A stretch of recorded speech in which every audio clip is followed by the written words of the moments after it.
think I've started streaming. And I'm going to go do the audio check first. So let's go ahead and do that. Just to make sure. Can I hear myself? Sure. Alright, that's good. Okay, I see that. Go live. Awesome. Alright. Okay, I think that's good. Okay, next. Let's do this. And this. And this. I guess I can come up here for this.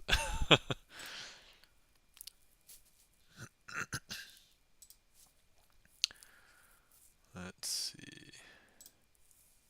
Okay, alright, good. That's gonna be pinned. Okay. I just realized I showed you a setup on my table. It's okay. It's just a setup. Let's see here. Okay, good. Locked in my spot. Gotta do the eyes for Charlie. Oh, and for Bert, how's it going? Welcome in, Charlie and Bert. How are you guys doing today? Welcome in. Happy Sunday. Hopefully you're doing well. How was the weekend? How was the long weekend? How was the holiday? Hopefully everybody had a good Thanksgiving. I'm gonna be doing cheating gloves, so nothing crazy yet. My holiday was pretty low key compared to typical plans. My family did something different this year. We went to a friend's instead of a an extended family relatives thing, and we figured it would be a little bit different. So I maybe shouldn't say more personal details on on stream, mostly because God forbid any extended family members were here. I've probably said too much. All right, so long story short, my wife didn't want to go to the extended families this year, so we were like, okay, let's go do something else. My minimum requirement was let's hang out with people. I don't care who the people are, just as long as it's not. I mean, not that I don't love my immediate family, but I want to. It doesn't feel like Thanksgiving unless I'm hanging out with like, more people than just my immediate family. So that was my minimum requirement, and so she found another, basically some friends of ours to go hang out with. So, and I was like, okay, perfect.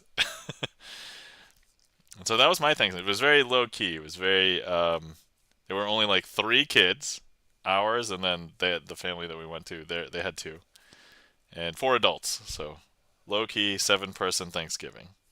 Plenty of food. So it was good. But it didn't feel overstuffed. I didn't overeat. So,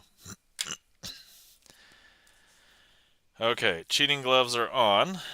But anyway, so I did some minor cosmetic stream changes, if you can really even call it that. Basically, it just amounts to I updated like some of my panels. Not that any actual content has changed, like just minor details. Like instead of I have a 2-year old, I have a 3-year old now. That kind of thing. I did update a couple links because I no longer talk about like my 100 tricks in 100 days because I'm like, so I'm actually on the precipice of having a playlist of magic performances. I'll almost have 300 magic trick performances on my YouTube channel. So almost. Um, if we counted all of my streams, it would far exceed that. But Flaming Hails, welcome in. Stopping in for a quick hello. Hello, welcome in. We haven't done anything yet. We were just talking. We just started. I was just talking about my holiday. Hopefully, everybody else had a wonderful holiday. So thank you for stopping in, Flaming Hills. Hopefully, everybody's doing well.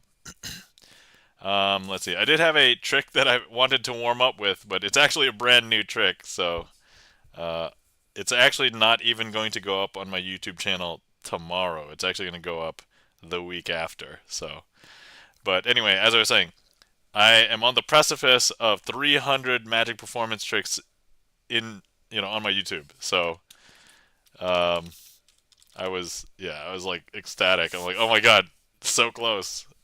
And then only like another year and a half, and then I will have a playlist for magic tricks, one every day for a year is certainly possible. And I was like, oh my god, that's insane. This is insane, guys. This is an insane number of videos. Anyway, all right, let's let's get warmed up with a magic trick, brand new, fresh off the presses. So new, it's not even going to publish on YouTube tomorrow. It will be 2 weeks. It will be next week, basically. So, okay, all right. Let's see. We have 4 red face cards. We would not mix those up with the 4 aces, right? And here's what we're gonna do. I'm gonna introduce you to the aces because that's what the trick dictates. So here we have the ace of hearts, the ace of diamonds, the ace of clubs, and the ace of spades. So what I want to do here is I'm going to go ahead and lay out all of the aces. I need the ace of spades to be here. And then we need the other 3 aces to be face down out here. And what we're going to do is we are going to slowly make all of the aces gather together by the end of the trick by making them jump from wherever they are to basically jump to where the ace of spades is.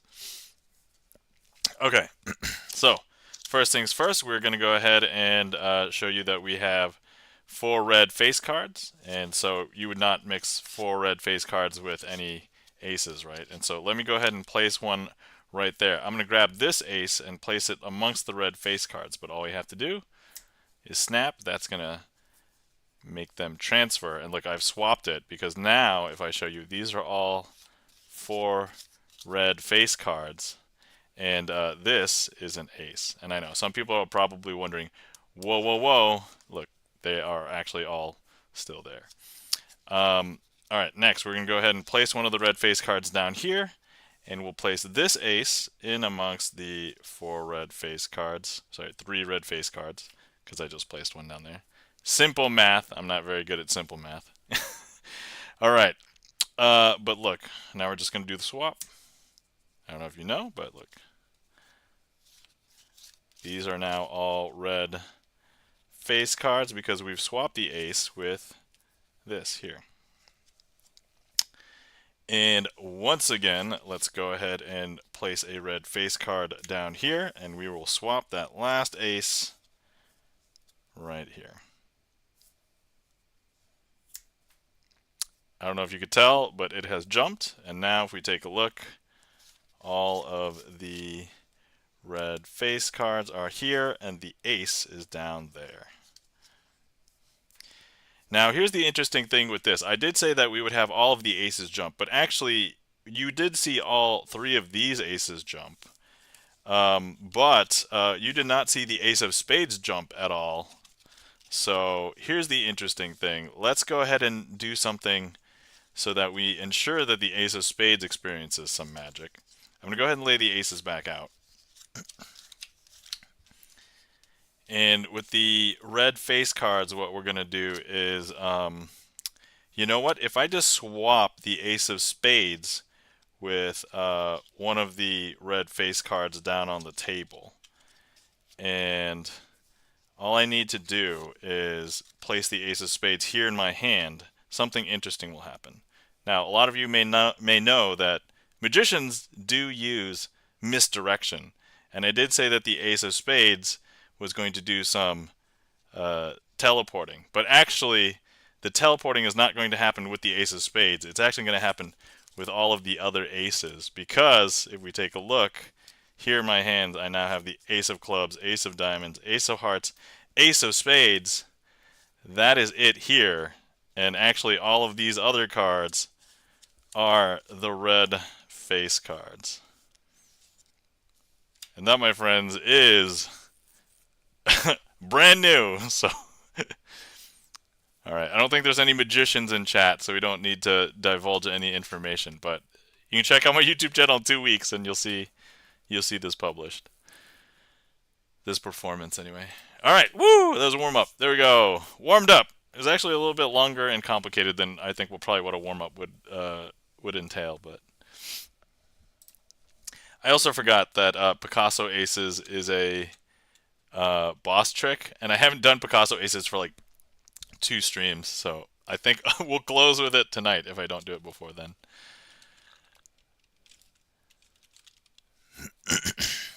All right, so let's see. Fun things to talk about. So yesterday I went to a 3-year-old's birthday party. It was actually a combined birthday party. So there were two kids turning 3. One kid already turned 3 like last week, and then one of the other kids that had the shared birthday is turning 3 this upcoming week. And then there was also a 1-year-old.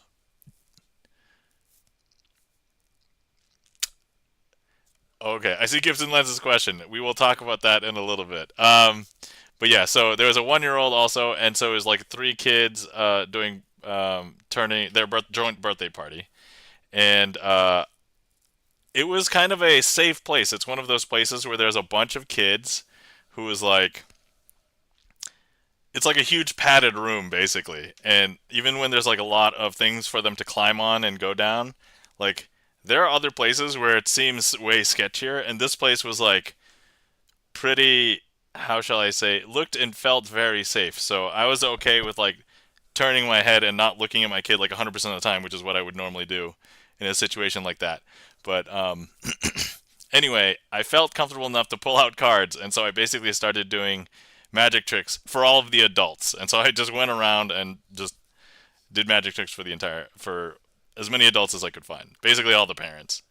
And so what I ended up doing was, so there was this one woman that I think I scared the heck out of because after I finished the trick, so most of the parents were, typical response like, "Oh, hey, that was really cool," or "Oh, I didn't know how you did that," and they would ask me questions and stick around, and we chat for a little bit. With this one woman, she slowly started to walk away after the first trick. And I tried to keep just like a little bit of a semblance of a conversation going, and then she continued to walk away, I think, and I'm like, okay, I think I freaked her out. Anyway, fun story. Okay, all right. So, getting to Gibson Lens. So, Gibson Lens has been doing movie reviews on his channel after watching them, and we just guess whether he likes them or not. So, I think on Friday, out of the 4 movies, I think I guessed right most of them, except for RoboCop. RoboCop was the one that stood out. So, RoboCop.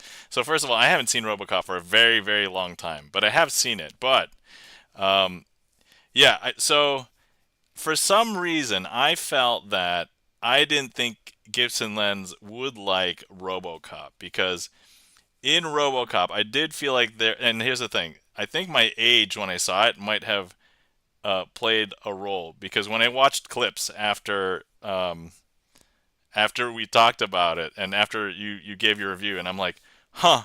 So like a lot of the humorous things probably went over my head as a kid, but to me, I just thought it was like a boring movie, a lot of violence, and it was scary, and I think that probably played into my thought process.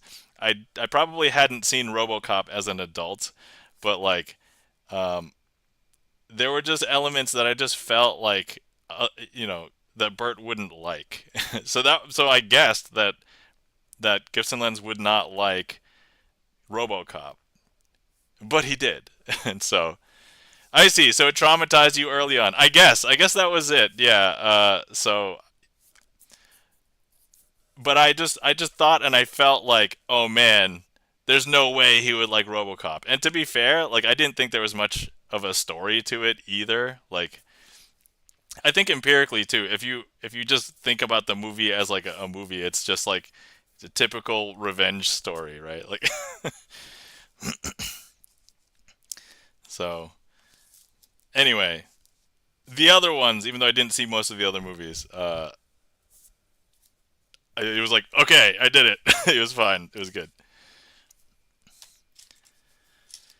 Let's see. Speaking of movies, I found a stash of old movies. So I was thinking if I got some time, I could legitimately watch old movies. Now, these old movies, they are DVDs, but they are DVDs that have like 1940s to 1950s, I think. Yeah, hold on. If you guys want to wait like 1 second, I can see the box. It's on the floor over there. Hold on.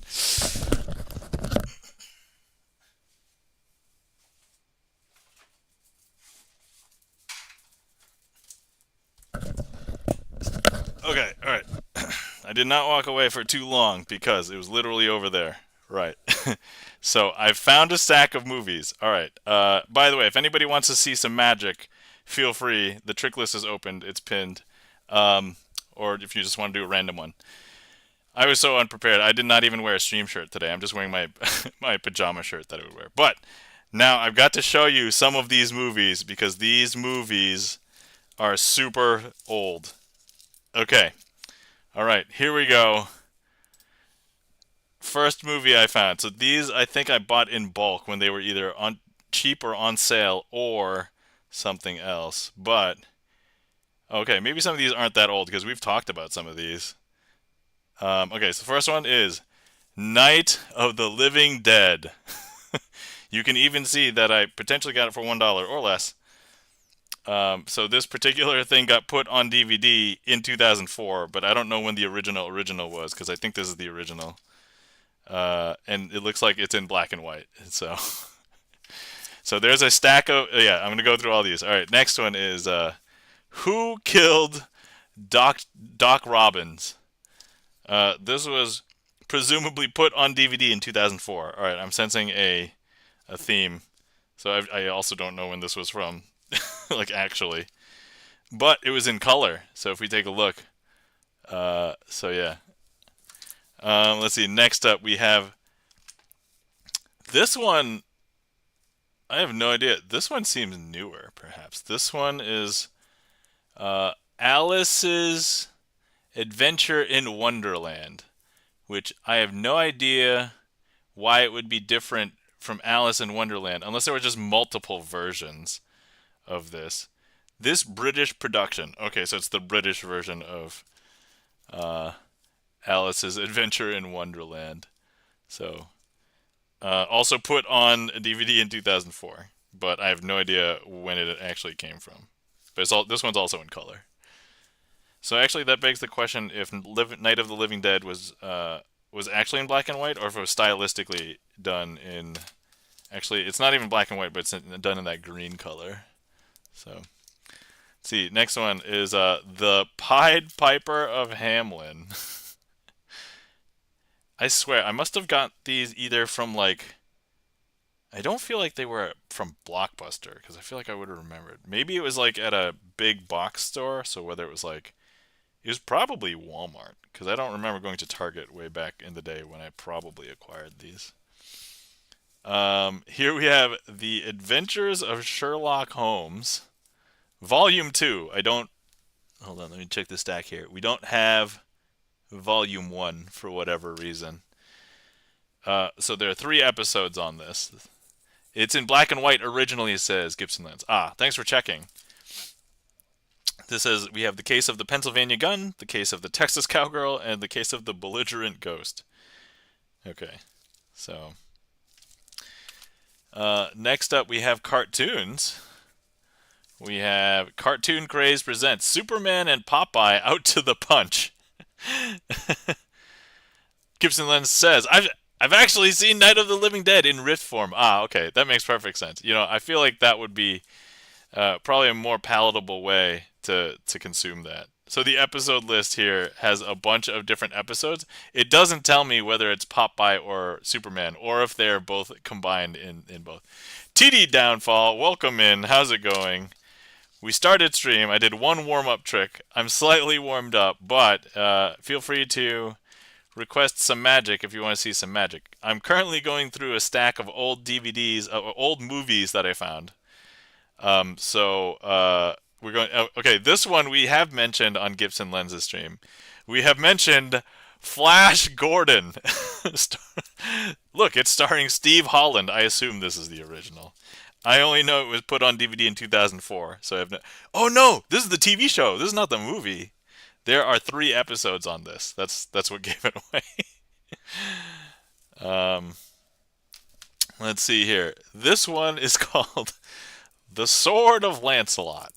You know, Lancelot wasn't interesting enough for him to have his own movie, so it's only about his sword. Yeah, wrong Flash Gordon, says GipsonLens. Oh my god, the tagline, this starts, When Dark Knights led by King Leodogran. So I have no idea. I don't know what this is about. I presume it's about the Sword of Lancelot. All right, let's see. We do have a request. Welcome in, Chan the Magic Man. How's it going, Chan?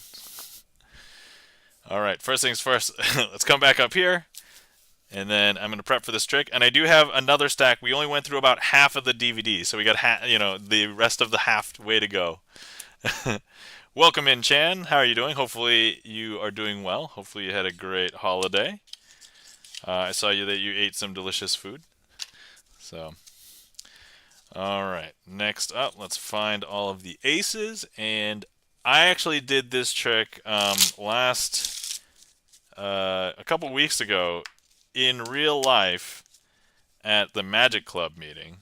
So the theme of the Magic Club meeting was to tell a story. And the story that I told was basically the one that I had done with Apex Aces before.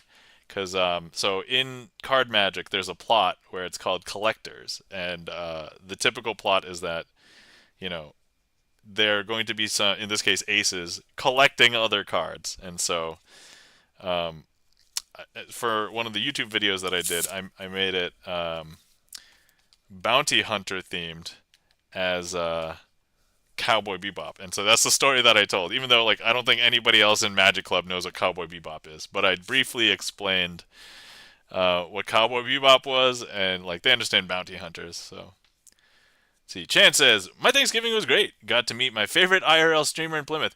Yo, congratulations! You did get to meet her. So I remember you were talking about it, and I wasn't sure how things went, but that's great. That's awesome. So you were able to find her and say hi and hang out. Did you show her a magic trick, I guess is the question. So all right, while Chan gets to answering that, let's go ahead and do a trick for Chan. Ah, of course I did, says Chan. All right, glorious. So here's what we will do with this trick. We are going to theme it as bounty hunters, and they're going to be trying to find 3 wanted criminals. It doesn't really matter that I know what the wanted criminals are, but let me introduce you to the 4 bounty hunters. So we have the 4 aces, which are going to be the 4 bounty hunters that are from the anime. And I would say the only true version of Cowboy Bebop, because if you watch the Netflix live action, we're going to be missing one of these characters. Anyway, that's a very long rabbit hole. Maybe I shouldn't get down it, but I'm still bitter. All right, so Cowboy Bebop, 4 bounty hunters. These are all of them. We've got Spike, we got Faye Valentine, we've got Jet Black, and then we have Ed. And they're going to be on their ship, the Bebop, and they're going to be trying to find wanted criminals. So we're going to need 3 wanted criminals.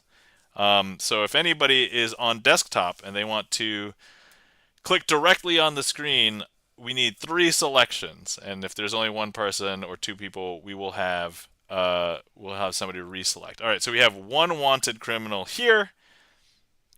Okay, we'll need 2 more. If anybody would like to participate and you're on desktop, you can click directly on the screen, and hopefully we will see a marker that looks exactly like this, but somewhere else. And it doesn't matter that I know what they are, so that's fine. So if you chose here, if you would like to select another one, feel free. We need 3 wanted criminals, otherwise it's not going to be as impressive. Let's see. Next up we have this one. All right, that's the second one. And then we have a third one here. All right, excellent. So here are our 3 wanted criminals. So if somebody wants to type them in chat or just remember them, that would be great. And so, and they are all different, so we're not forcing anything. The 3 wanted criminals that are going to be running around in the galaxy. They are the Nine of Hearts, the Jack of Spades, and the Nine of Clubs. So we'll call the Jack of Spades like the ringleader, and the two nines are the hench people. You know, we should really have a neutral, henchman like word, but like hench people. All right. Okay, so first things first. We're going to go ahead and have the Nine of Clubs run throughout the galaxy. Get lost in there. Nine of Hearts will do the same, different place in the galaxy. Hench, yeah. And then finally, the ringleader, the Jack of Spades, going to get lost in the galaxy.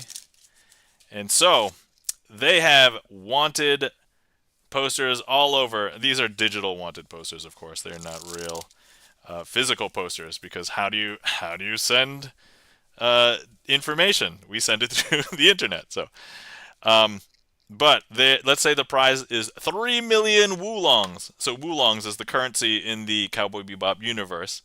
And here are our heroes. So for those of you who don't know about the anime, they are hungry most of the time because they're basically poor, and they're basically living from job to job, from meal to meal. And so they really need to get these three criminals so they could get their next meal.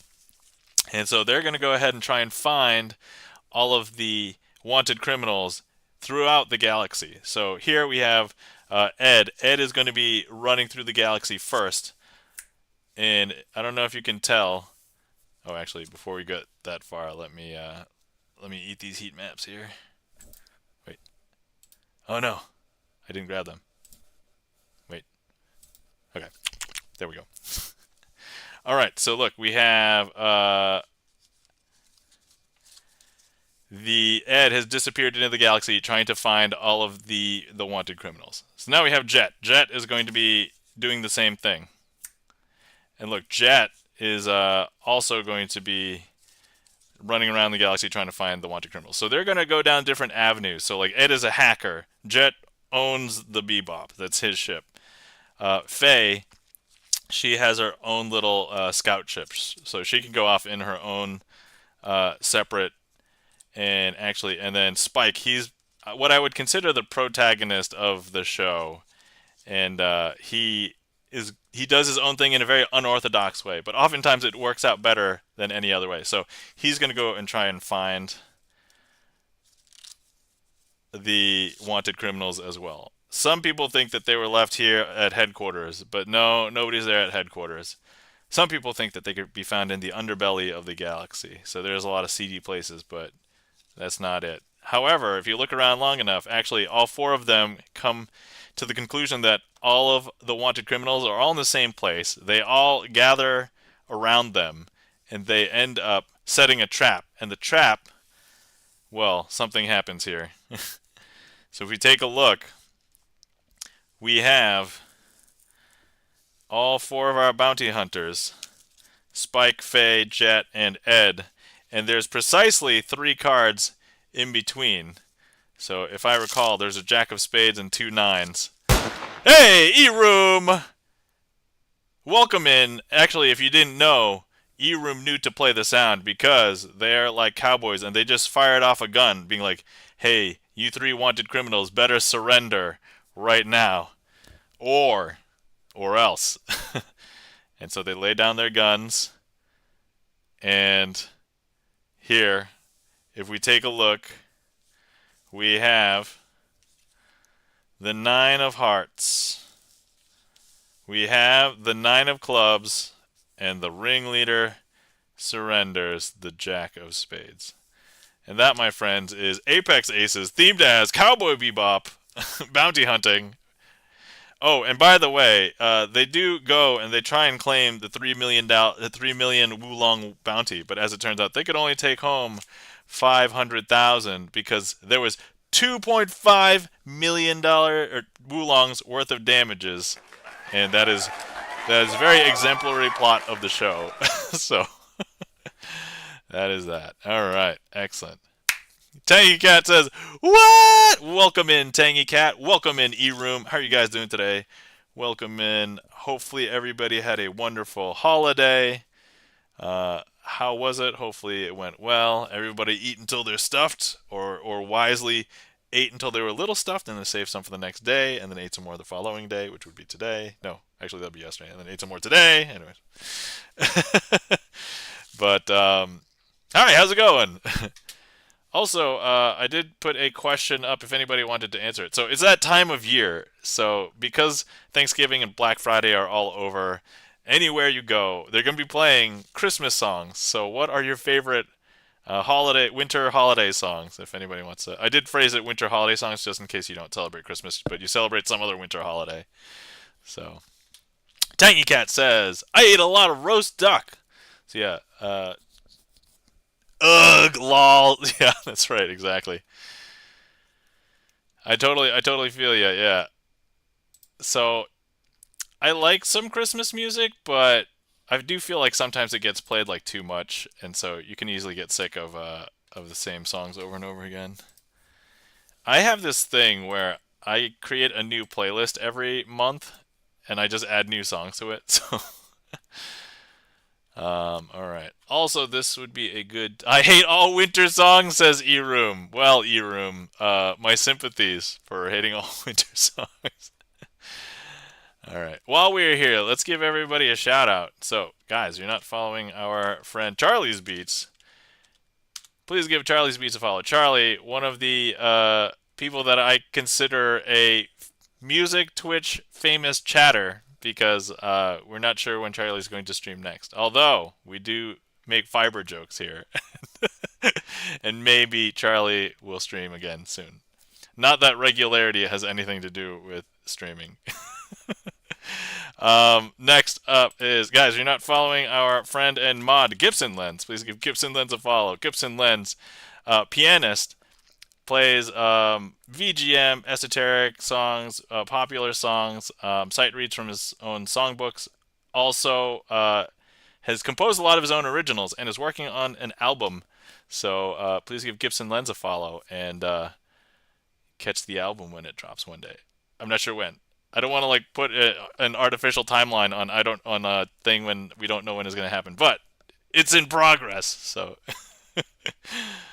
um, guys, you're not following our friend and mod Chan the Magic Man. Please give Chan the Magic Man a follow. Chan the Magic Man, a fellow Twitch magician, one of the other few magicians that we know on Twitch that has a regular magic schedule. But give Chan a follow and catch him on Magic Mondays. So actually, last week was his 100th Magic Monday. So congratulations on reaching 100 Magic Mondays, Chan, and hopefully we'll see 100 more. So there we go. Guys, if you're not following our friend E-Room Kim, please give E-Room a follow. So E-Room, a.k.a. known as the Pope of Indiana, E-Room does a variety of streams. He might stream things in real life around where he lives. He might stream community games. He'll stream opening things up like Kinder eggs at at the end of every stream. Currently, E-Room's trying to collect a bunch of different specific Kinder egg prizes, right? I'm not following the specifics on all of the Kinder egg stuff, but guys, if you're not following our friend Tangy Cat, please give Tangy Cat a follow. Tangy Cat has done piano music streams, has done art streams, but they do some wonderful just hangout, it's just very chill hangout streams. Also a little bit funny if you're okay with the dirty mouth. So Tangy Cat, good to see you. I haven't seen you for a bit. So Tangy Cat also hangs around in a lot of music streams that I would have normally hung out in, but I've had to stop hanging out in some of the ones that I would have hung out in like during the day during a work day. So yeah. All right. Let's see here. All right. I'm just catching up with chat because I called I shouted everybody out. I'm like, oh my god. GipsonLens says optimistically it could be done in a few months. All right. Fingers crossed. Let's see here. Ugly letters says E-Room. All right. Thanks for the shout. You're welcome. My mouth is so clean. Lol. Bad. All right. Okay, cool. So, let's see. Tangy Cat has requested a trick. Actually, Tangy Cat, what you have found is a boss trick. Because I had this trick like following me for the last two streams and I didn't do it, but I normally like to do it at the end of stream to finish out a stream, but I'm like, oh, okay. And then I didn't do it. So now we're going to do it. We're going to do it this stream. We're going to do it right now instead of at the end. So thanks for request. Oh my, says Tangy Cat. And I do say that. Hopefully, it sounds a lot like Sulu. Oh my. All right. Okay. So, yeah. When I remember messing up this trick now, and I'm like, oh, okay. Let's not mess this trick up again like that in that fashion. Okay. All right. Here we go. All right. First things first, I have a packet of aces right here, and I have a deck. But the thing is, I want you to know that the deck is blue-backed, because I don't want you to think that these aces came from this deck. These aces are from a different deck because they are red-backed. So here, Ace of Hearts. We have Ace of Clubs. We have Ace of Diamonds. And we have Ace of Spades. Okay, so with these four aces, what we want to do is we are going to lay them out. And I want to magically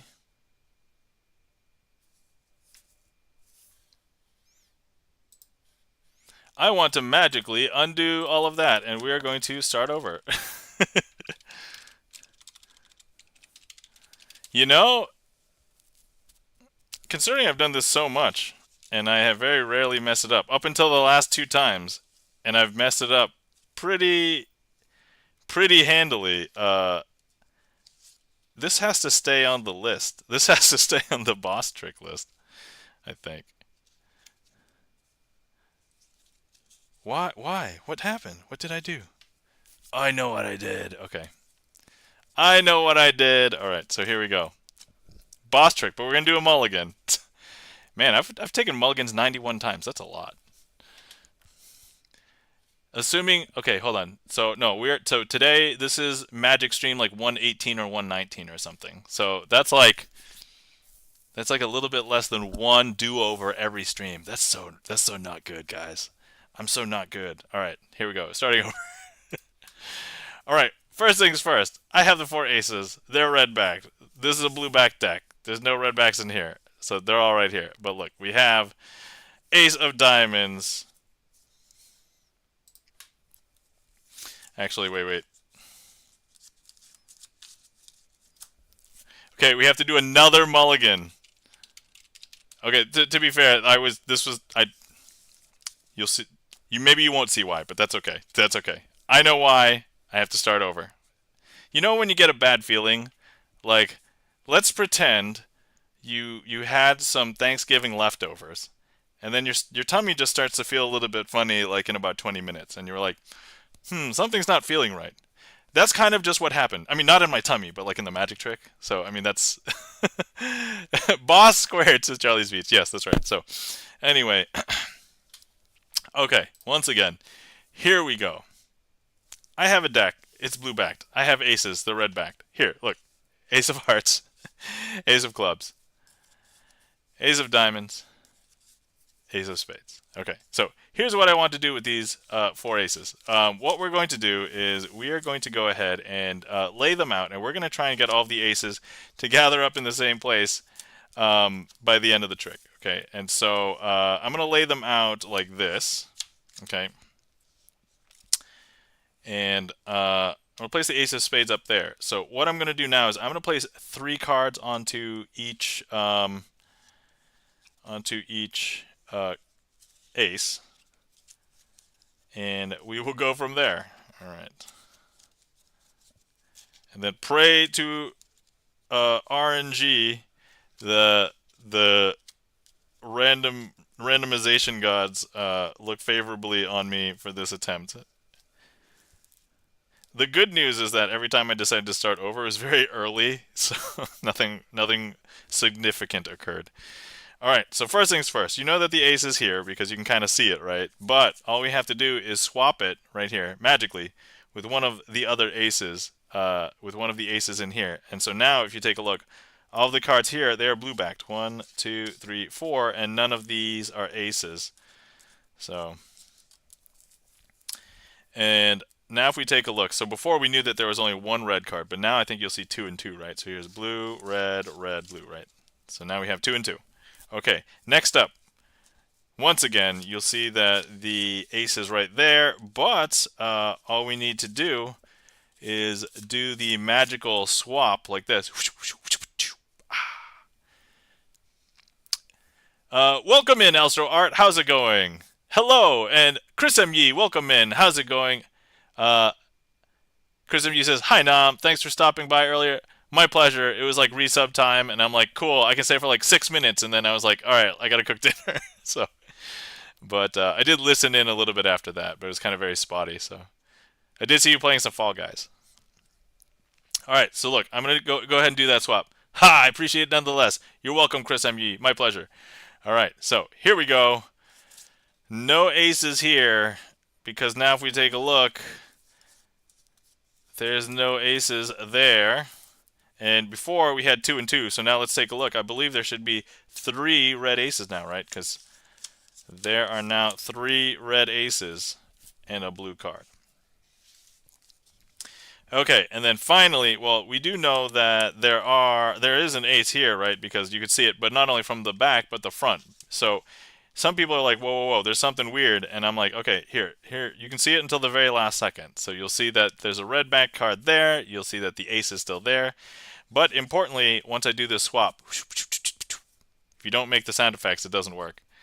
That ace has now swapped places with that blue card that's in there. Because if I show you, we now have 4 blue-backed backs. And if I show you all the faces, none of them are aces. And if we take a look now here in this pile, there are 4 red-backed cards. 1, 2, 3, 4, because they are the ace of diamonds, the ace of spades, the ace of clubs, and the ace of hearts. And that, my friends, is, I will call that a successful performance of the trick, but I did have some hiccups at the beginning there, so so we'll keep it on the boss trick list, but I'll pretend that I beat the boss this time, but then it stays on. So so how about this? The boss like evolves to the next form, and so I have to get it clean next time. Like, man, it was kind of weird too, because I'm like, when I messed it up, I had been doing it pretty regularly, and then since I messed it up, I haven't practiced it, and I haven't done it on stream. So yeah, all right, I got more homework to do. It's fine. Thank you kindly for the claps. E-Room, Alstro Art, Charlie's Beats, GipsonLens, Tangy Cat, and let me see. Let me catch up with chat here. Oh yeah. Let's guys, if you're not following our friend Chris M. Yee, please give Chris M. Yee a follow. Chris M. Yee, variety streamer, also the host of the Clip M. Yee Show, which showcases some of the best clips across the Twitchiverse. But other times you'll find Chris playing games, variety games.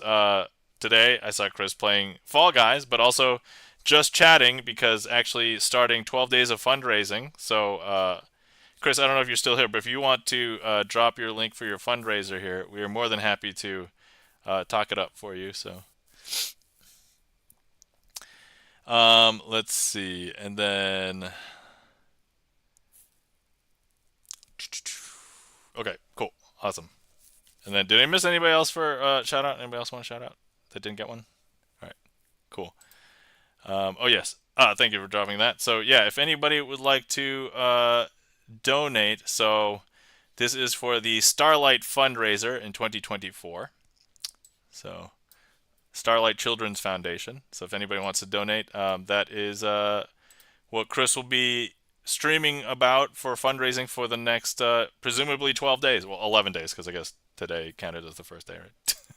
Are you still streaming right now? Is that... I'm actually not paying it. Are you still streaming?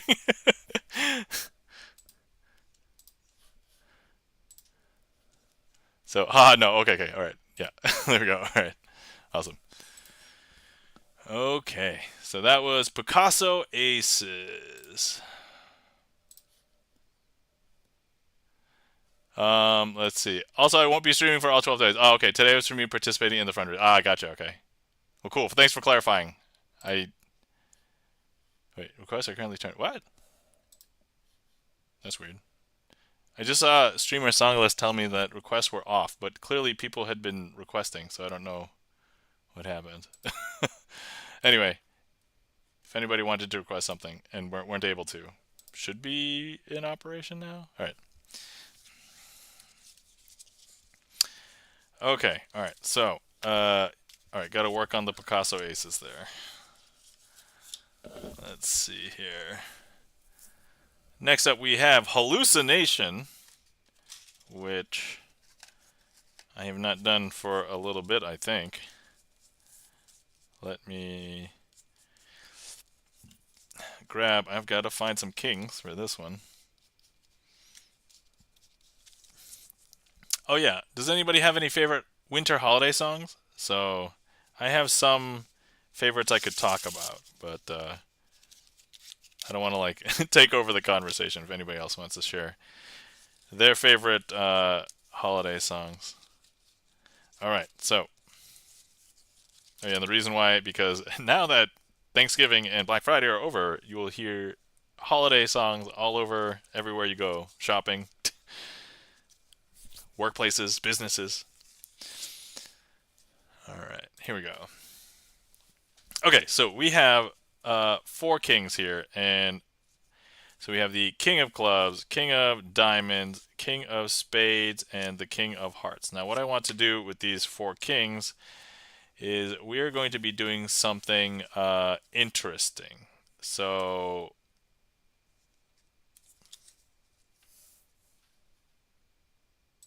man, this is not a good day for me today.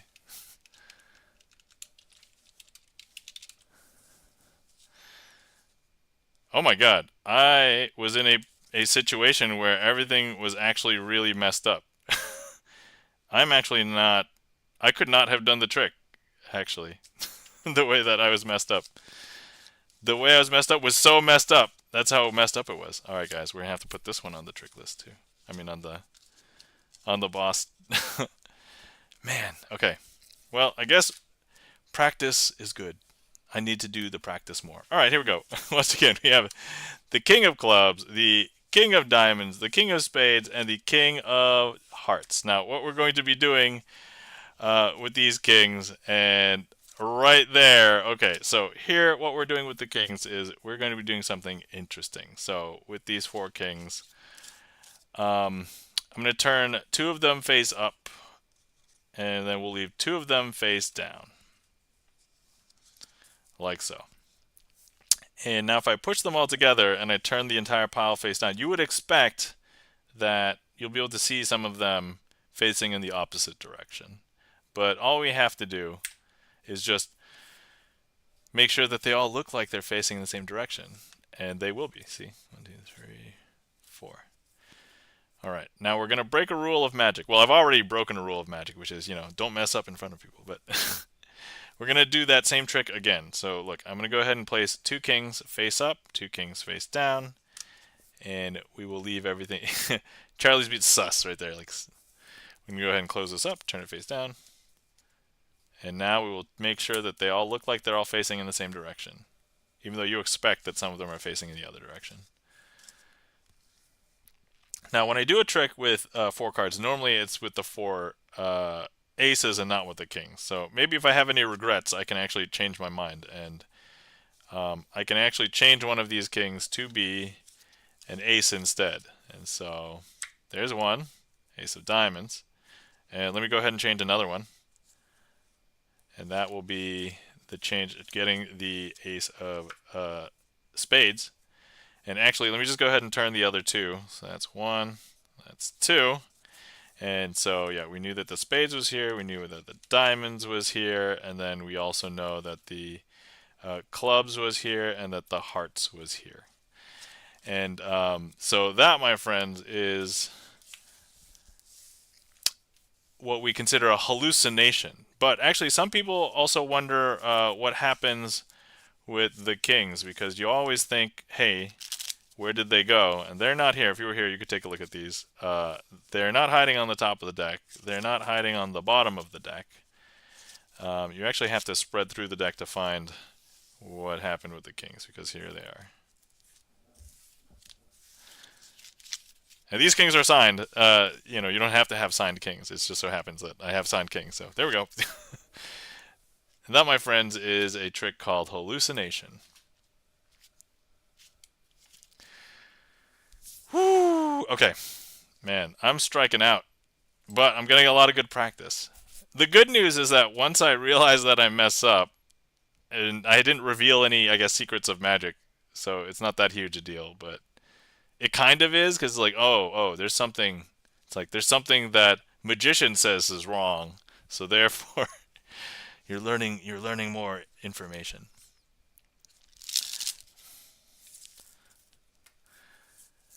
Thank you kindly for the claps. Charlie's Beats, Alstro Art, E-Room. Thank you kindly for the claps. Thanks for being patient with me today, everybody. All right, so let's see. Thank you kindly for the claps. Tangy Cat. Let's see. All right, currently the queue is empty. If anybody wants to request any more magic, feel free. We were going through a stack of old movies and we were about halfway through. So here's the other half, assuming we get through. Okay, next one is A Farewell to Arms, by old movies. I mean, legitimately old movies that are on DVD, but probably should not rightfully be on DVD. But most of these were put on DVD in 2004 for some reason. And yeah, more movies, says GipsonLens. So there we go. This one does look like it's in black and white. Next up, we have Murder on Flight 502. And there, the Sonny Bono is in Farrah Fawcett, right in the. Yeah, Tanky Cat's like, what? Chris M.U. says, I love the novel To A Farewell to Arms. Oh, no way, there's a novel that. Is this based on a book? I did not know this. I mean, I don't know any of their names, but this smells like a TV movie. I mean, who knows? I don't know. I have zero historical information on any of these. Next up, we have. Wait, what the hell is this? Okay, all right. I'm just gonna bring it, and you guys read the title. I'm not gonna read the title. You guys read the title. You react, and then I will read the title. Ready?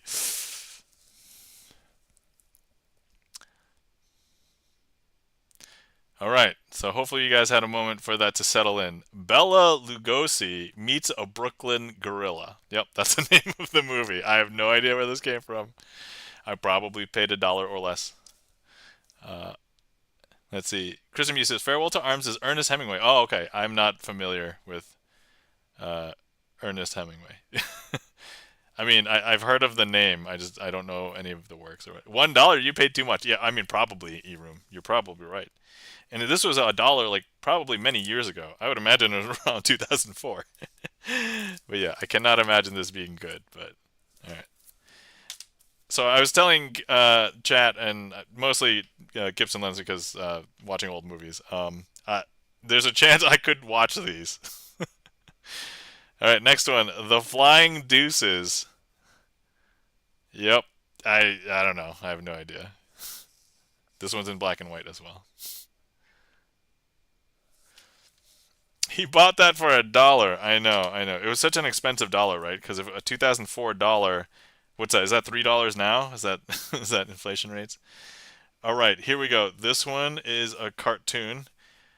Gulliver's Travels 65th anniversary. Guys, over an hour of classic animation. I was I was trying to evoke RoboCop. Oh, I see. Yeah, so I assumed this was a TV show, I guess, perhaps. Anyway, so the reason why I would watch these is that if I don't like them, I can get rid of them. So I'm just trying to purge the household of some of these. Cartoon Craze presents Superman Showdown, digitally remastered. Over an hour of classic animation, once again. Let's see. Cartoon Craze. Here's once again, the episode list. I have no idea what it equates to, but at least we now know that these are all Superman ones. So at least it's isolated. Okay, there's only 3 more, and then I think we saw Tangy tried to request something, but it happened to hit one of the ones that I already did. Oh, this one is not in a. All right, guys. This might be a legit movie that I somehow acquired or was given to me, and I probably need to actually watch it. So this might be. No, we'll save this for after these three. So let's do. Wait a second. Let's do this one next. Rescue from Gilligan's Island. Yep, there we go. All right. Then this one is The Three Stooges, featuring Moe, Larry, and Curly. Does it bother anybody else that these are not in the order that I would expect? I would normally say Larry, Curly, and Moe, or Curly, Larry, and Moe. I mean, basically, Moe shouldn't be first. Like, I don't know. But yeah, Three Stooges. If anybody's not aware, comedy trio, famous. All right. Okay, guys. This is not the one I was saying that I need to legitimately watch, but I think you guys might get a kick. This is, I believe, the original The Fast and the Furious. Here we go. The Fast and the Furious. Yep. It's a high adrenaline rush of innocence lost. Man, the marketing on some of these. I have no idea. I have no words. I have no words. Okay, all right. So, okay, one more movie, and then I see the request from Tangy Cat, and we'll do that. All right. So this is the one that's not in a case like this. This might actually be a movie that I legitimately need to watch, I guess, because maybe it was either re- suggested to me or somebody gave it to me. It's probably more likely. So this is called Death Ride to Osaka, and it's not in a real case. It's actually just a paper sleeve with the movie in it. So I have no idea. I don't know. It was in this stack of movies of just old movies. So anyway, all right, there we go. Okay, so let's get ready to perform a trick called "What's on top name pending?" Oh, right. Okay, sorry. This I need to give this a better name because I basically came up with this progression. It was inspired by a bunch of different things, so I just have to remember how to set this up. Okay. Elstro Art says, "I only watch VHS." Yo, that is dedication. I, if I could get rid of all VHS, I mean, VHS, it's on magnetic tape, but like watching it at the consumer level, that magnetic tape goes really bad after watching it like a bunch of times. Like the video quality degrades pretty fast. And then for anybody who's familiar with VCRs and VHS tapes, sometimes you could adjust the tracking so that you could get a slightly clearer image. I don't know how that that is magic to me. It's all right. Anyway, okay, here we go. You know how a lot of music artists are still releasing on vinyl? I do know that yeah, music artists are releasing on vinyl. The thing is it's like vinyl, the quality of vinyl is persistent because it's physically like basically in it's like basically on the surface. The music is physically on the surface of the record, right?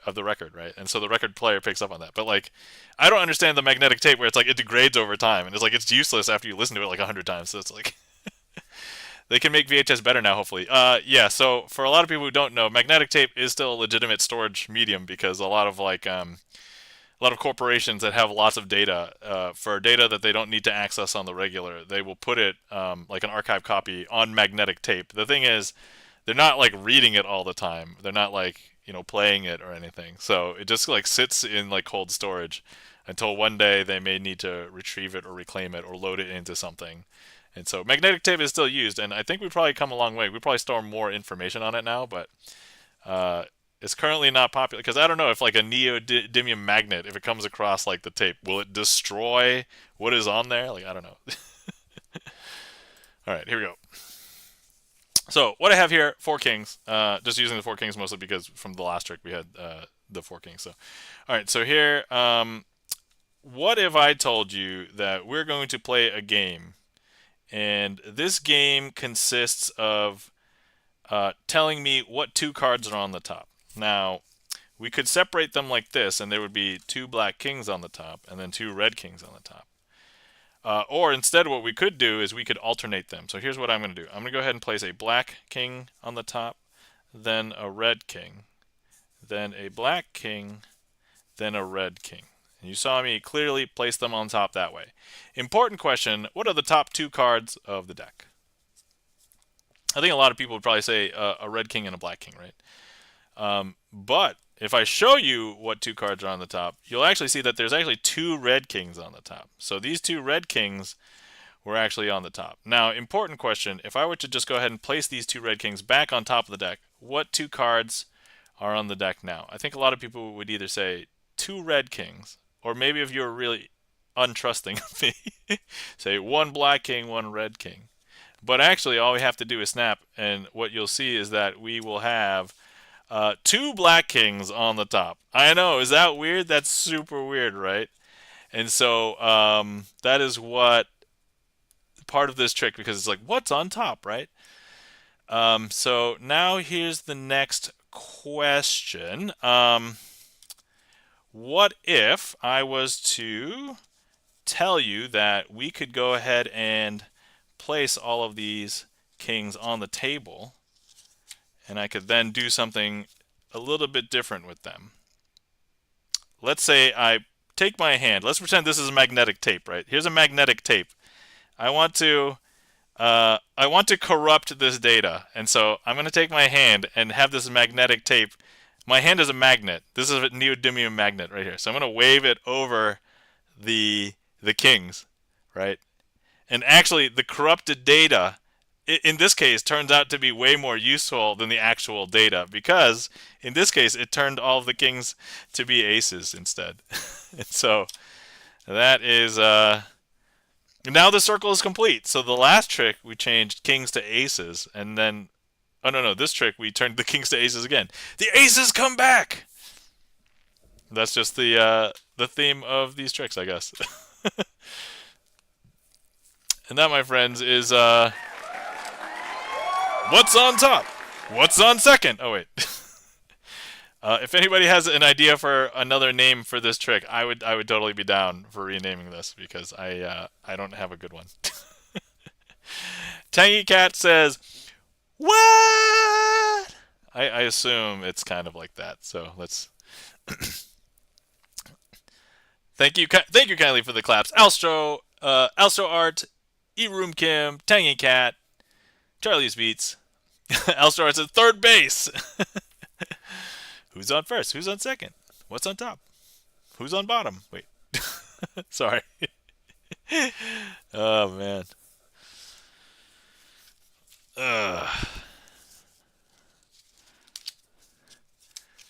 Lol. Tangy Cat says, sir. Sir.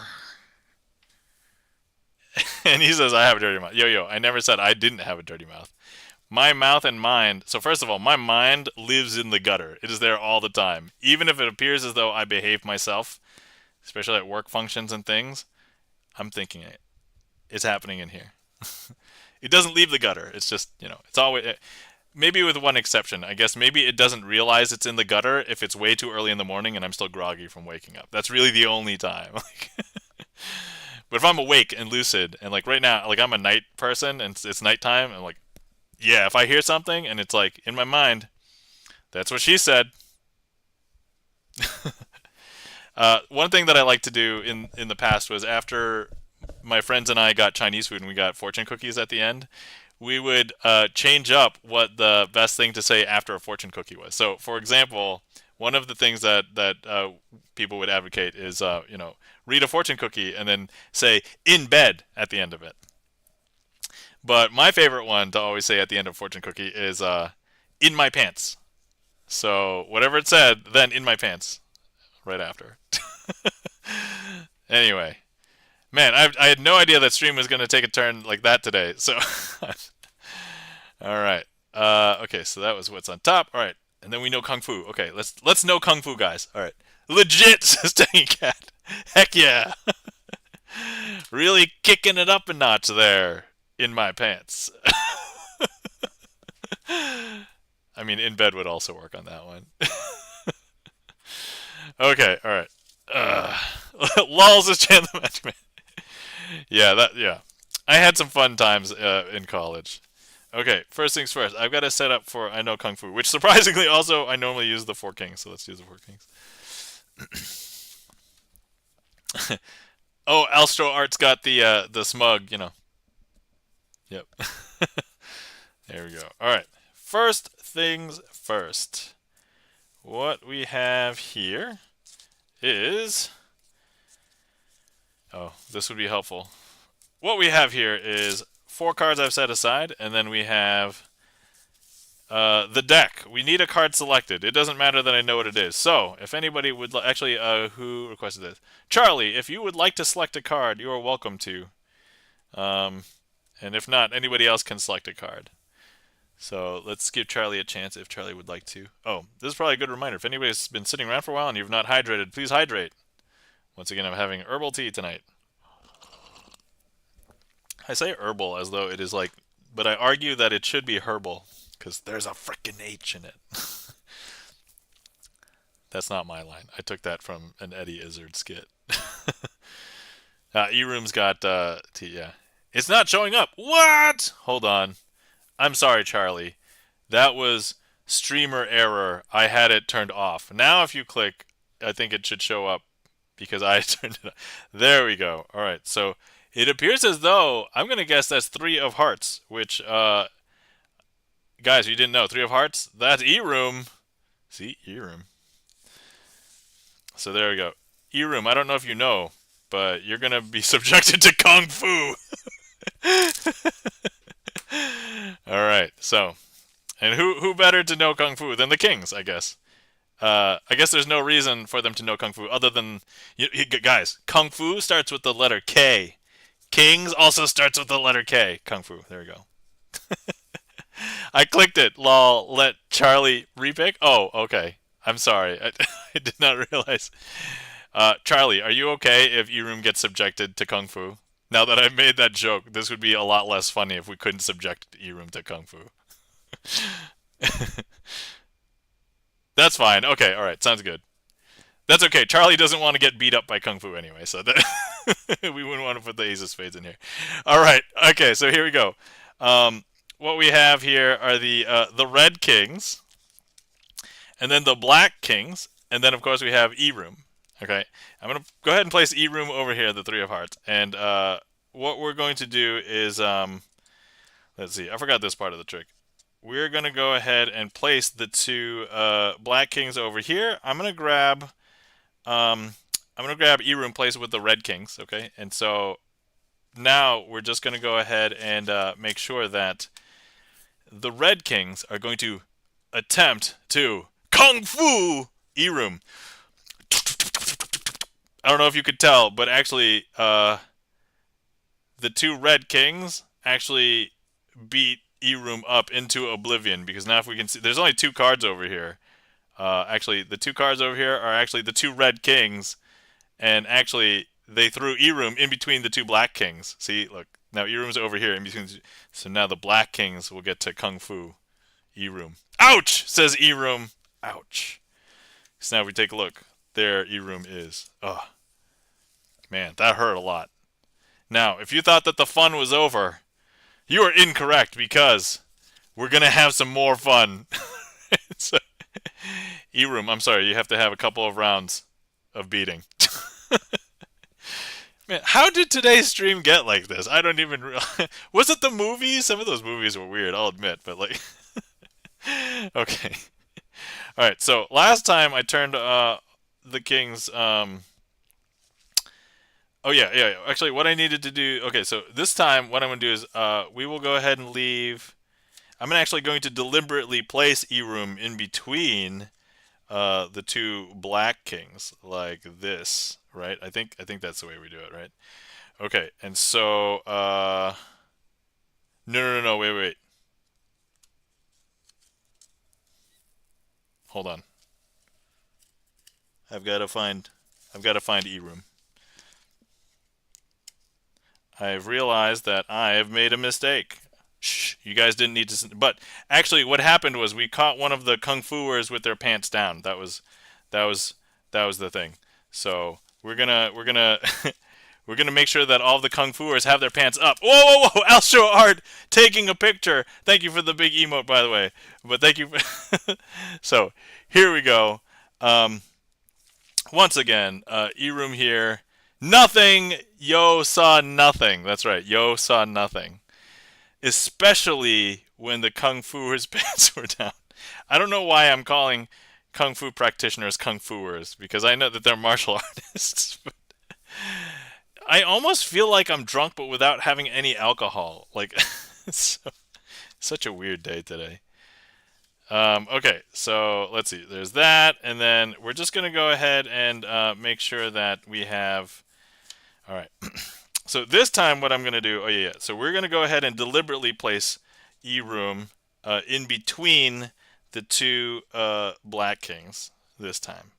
Now those two red kings, they're going to want to get a chance to get at E-room, and so they're gonna and smack him around a little bit. But actually, E-room got really desperate. So actually, E-room was trying to run away from the martial artists, or kung fuers if you prefer, I guess. Because look, now there's only one card over here. Actually, E-room, you'll be happy with this. You were able to get away. But wait, E-room, what did you do with the red kung fu martial artists? As it turns out, well, wait, there's a card over here, but there were two of them. What did you do? Did you dispatch with one? Well, if we take a look over here, here are the two black kings as the martial artists.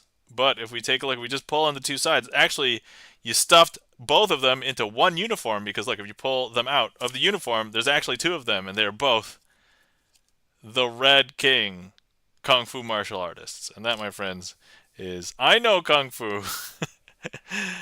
Themed as beating up E-room, but him getting away at the end. Requested by Charlie's Beats. Oh my god. That was funny to me. I was imagining this in my mind the entire time. I'm like, I'm sorry, E-room. But deep down I was like, wow, this is hilarious. Let's see. Welcome in, Checking the Gaff Meter. How's it going? Welcome in. Hi. Hopefully you had a wonderful holiday. Welcome in. Let's see. We talked about old movies earlier tonight, and also if you have any favorite winter holiday songs, you're welcome to share them. So E-room says, I leg swept him and then dropped the people's elbow on him. All right. Well, I'm glad you had the people's elbow behind you. Because if it was in front of you... Alright. Thank you kindly for the claps. Tan the Magic Man and the applause. E-Room, Tangy Cat, Checking the Gaff Meter. Thank you. And yes, I hope you as well. Yes, I've been doing pretty well, I would say. Let's see. Sorry? Favorite holiday old movies specifically? Oh, no. Favorite holiday songs or winter holiday songs. But I guess I said all of that really fast. And so we went through a stack of old movies that I found that I may watch, basically in the interest of potentially getting rid of some of these. But yeah, there it is. The original Fast and the Furious, the Flash Gordon television show, a couple of cartoons with Superman and Popeye and, a bunch of other things. So there you go. That's the quick. We did go through each one. We looked at the covers. Briefly looked at the back at some of them. But anyway. Yeah, if you forget the question, I put it in the title. I have found that it is actually super easy for me to remember, like, potentially what happened during a stream if I have a good conversation. And I'm like, all right, I'm hoping these questions are helpful for me. Because I'm be, oh, wait, that was in the stream in which I asked the question this.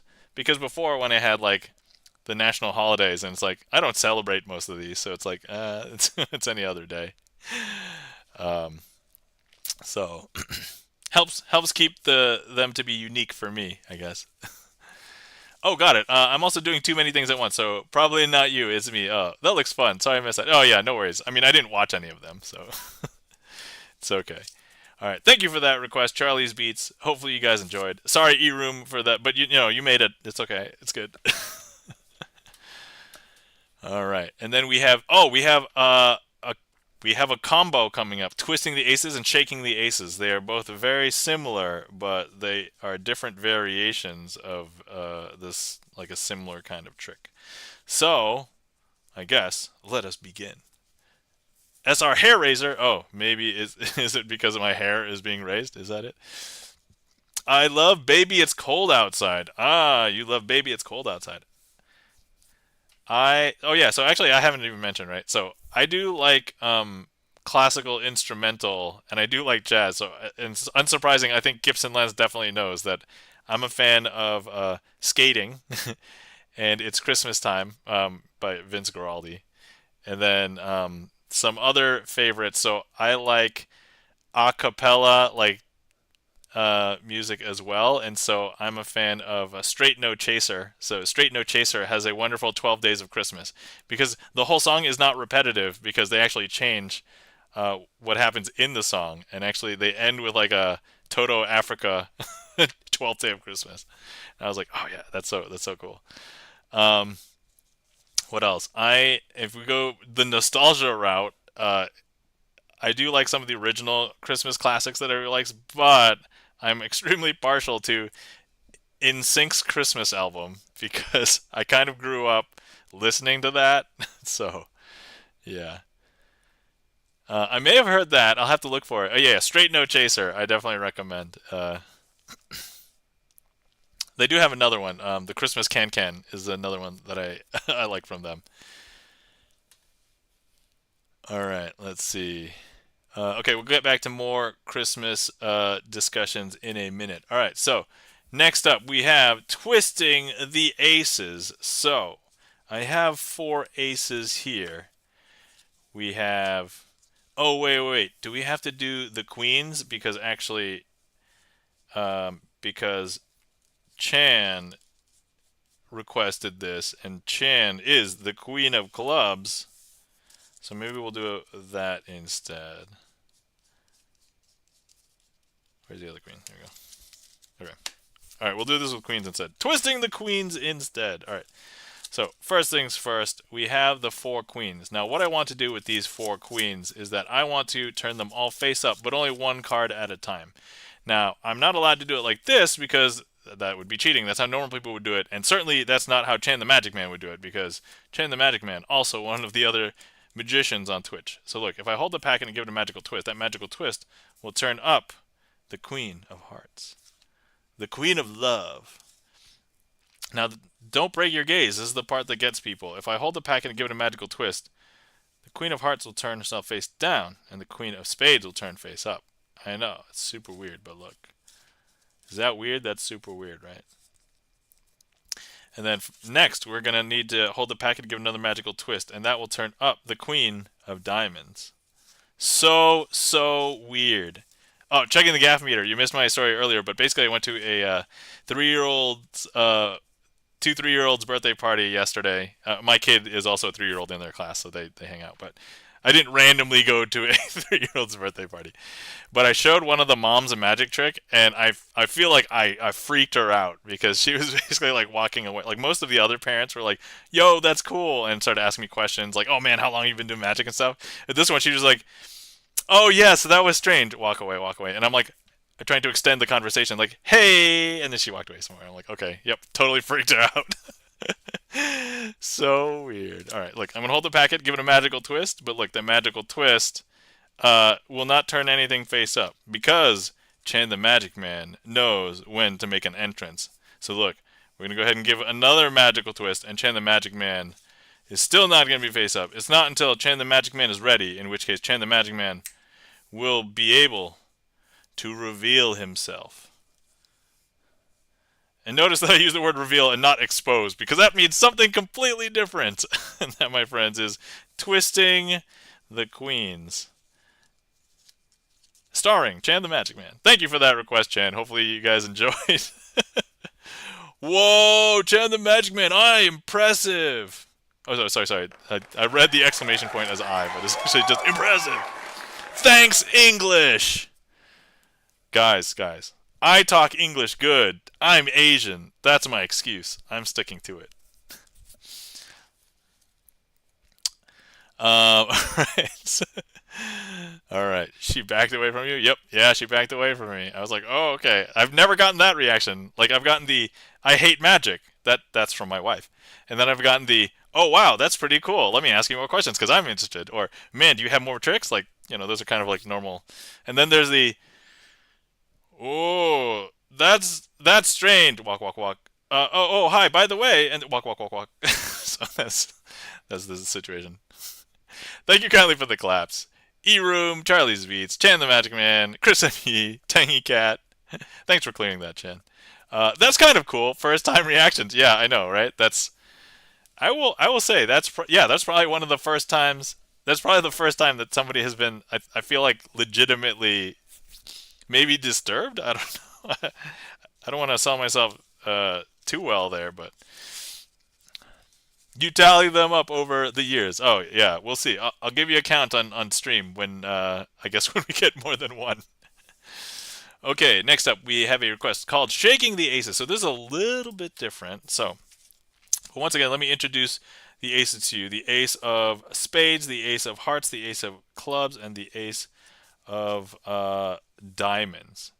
And so here's what we're going to do. If I go ahead and I turn the aces face down except for the Ace of Spades, and I place the Ace of Spades here amongst the packet, you'll be able to see that the Ace of Spades is still here, right? But if I hold the packet and I give it a shake, this shake is actually what's going to change everything. So that shake is not what was supposed to happen. All right. Guys, striking out a lot today. All right. We're going to try that again. Let me go back to maybe introducing the aces. All right. Yeah, mulligan. Man, guys, I'm racking up the mulligans today. I guess that's the goal, right? I'm shooting for 100 mulligans. Is that it? Is that the goal for today? You saw nothing, says Chen. All right. The best thing is if you can laugh about it after. And I can. And then maybe I'll take a shot after stream. No, I'm not. But, okay, once again, introduce Ace of Spades, Ace of Hearts, Ace of Clubs, Ace of Diamonds. All right, so here's what we're going to do. I'm going to go ahead and show you. So we have all four aces. If I was to go ahead and turn all these aces face down and I stick the Ace of Spades in the middle here, you'll be able to see it still because when I go ahead and do this, it's still there. But actually, now if I hold the packet and I give it a shake. Okay. I think this is... So I had to give it a shake here, right? And now, if I show you, it's turned itself face down. Okay, all right. That's exactly kind of what I expected. All right. So now, if I hold the packet, give it another shake, one of the aces will turn itself face up. And in this case, it will be... I think this is where... we need to see... okay, so this is the Ace of Diamonds. There we go. So the Ace of Diamonds turns itself face up. Now, we can also shake while they are face up because... let's see. I hope I'm doing this right. Oh, no, wait. Do I do this? I think I do this. Man, it's been a long time since I did this trick. Okay, so... All right, now I'm going to hold the packet, give it a shake. And now, look, now one of them is turned face up. Okay, there we go. And now, believe it or not, I can also do this trick with the aces face up. So even if I shake now, that Ace of Clubs actually is no longer an Ace of Clubs, it's the Ace of Hearts. Is that strange? That's super strange, right? Super weird. Is that weird? Okay. All right. So now I'm going to go ahead and place this back into the packet. And what we're going to do is we're going to show you all four aces face down. But so I think we showed you all four. But I want to show you how magicians can turn aces face up really fast. But not this one. I'm just gonna turn this one over. But this Guys, you saw nothing. Actually, I'm not even sure if I should do this one over because I need to rehearse this one. I probably need to practice this one. I thought I knew it, but it's been a while. Did you guys see anything? You saw nothing, said Chan. Oh no! Yeah, oh no. The important thing is I'm going to take a swig of tea. Shh. Oh no. Okay. All right. So we're going to have a lot of boss tricks next time. So, all right. All right. Hang on tight, guys. Let me quick. Chan, thank you kindly for the transporter. Let me just run through this really quick. In my mind. In the interim, let's if anybody has more holiday songs to talk about, let's talk about that for a second. Well, I'll just quickly do this. All right. So we have boom boom boom boom boom boom boom boom boom boom boom boom boom boom boom boom boom boom. Hold and shake. Sorry, I'm just making weird random sound effects. Oh no no no. Yeah, no, I legitimately don't remember how to do this. All right. I'm hypnotizing chat. Oh, thank you for hypnotizing chat, Chan. All right. All right, Tangy Cat. You win a point for today because I don't I don't remember how to successfully do this trick. So, I'm going to make a note for this and then I'm actually going to have to practice this. To be fair, I know what's going to happen after stream. I'm going to review how to do it once and then I'm going to be like, "Oh," and then I know how to do it.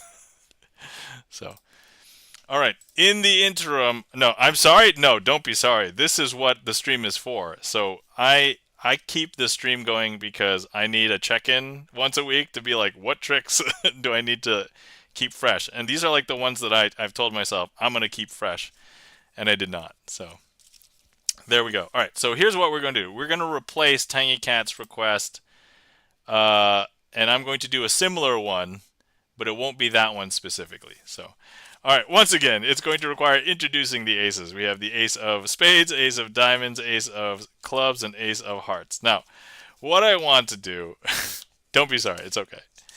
Okay, so what I want to do with these four aces is I'm going to get into a situation where I will hold an ace, I will hold a packet, I'll shake it, and then one of the aces will turn face up. All right, so here we go. I'm going to hold the packet, give it a shake, and that shake is going to turn up one of the aces. Okay, here we go. This is a different one. This is not the same trick. All right, there we go. So that's the ace of hearts. Now I'm going to go ahead and show you that all four cards are face down. 1, 2, 3, 4. Now if I hold the packet, give it a shake. That shake is going to reveal another one, ace of clubs. I'm going to once again show you that all of the cards are face down. And then we're going to go ahead and hold the packet, give it a shake. That shake is going to then reveal the ace of diamonds.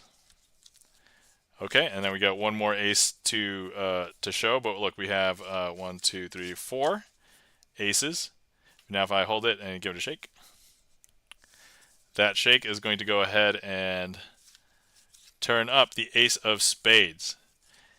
Now that is how we perform a trick without messing it up, and that's how we have these four aces.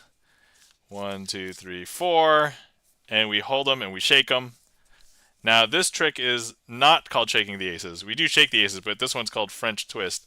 But look, I'm just going to show you that the entire deck is face down. But look, if I go ahead and I place the aces in there, I cut them in, I hold the whole deck, and I shake the deck vigorously, that's actually going to turn all the aces face up, because look. Hey, there we go. Alright, we'll call that one a success, but that is not the trick that was requested, so. Alright, Tangy Cat, if you're ever back in stream, I owe you, so you come back, you request this again, I'll be like, it's a boss. And then we'll do the real trick. It will be similar to that, but it's not quite the same. So, okay, and then also just for my general statistics, I want let's see. French twist. Okay. We'll add that, and then we'll play that. Okay, cool. All right. All right. Thank you kindly for the claps. Chan the Magic Man, Tangy Cat, E-Room. Thank you, guys. Thank you for your patience today. I mean, if nothing else, considering I've messed up so many times on stream today, I'm still smiling, so that's good. I'm still having a good time. The other thing is that I'm not stressing out about my YouTube channel video for tomorrow because I preloaded a couple, so now I'm good for the next 2 weeks. Then, yes, I'm literally 3 tricks away from 300 magic performances on YouTube. So, all right, next up is a trick requested by Charlie's Beats. This is the Fantastic Four card trick. This is one of the few card tricks that I absolutely feel like I can claim credit for constructing. So, let's go ahead and make sure that we're ready for it. And once again, I'm going to take a swig. By the way, if you've been sitting around and you've not hydrated in a bit, please hydrate. Alright, this trick is mostly storytelling anyway, so hopefully I don't mess it up. You know, this is probably a good time. I assume that everything's set up correctly, but I never double check, I guess. I just assume that past me is like, I'm going to make things easy for future me. And so, that's the assumption, right? That's kind of like, hey, I don't want to deal with these dishes now. Future me can handle it. And like, you yourself are being a douche to your future self. Because it's like, I could have done those dishes yesterday. But nah, yesterday me totally didn't want to do it. Alright, so look, we have a packet of cards here, but I don't want you to think of it as a packet of cards. I want you to think of this as a spaceship. Not just any spaceship, but the spaceship that is going to take 4 individuals up to look at spatial anomalies. And these 4 individuals will later be known as the Fantastic Four. But if you know who the Fantastic Four are, they are Reed Richards, Sue Storm, the Human Torch, or sorry, not Human Torch, Johnny Storm. He will be known as the Human Torch, and Ben Grimm. So they basically get to this spatial anomaly, but then the anomaly does something strange, and they all get powers. And so the powers are different. So let's go ahead and take a look at one of the crew members. So this is the Two of Clubs. The Two of Clubs is going to represent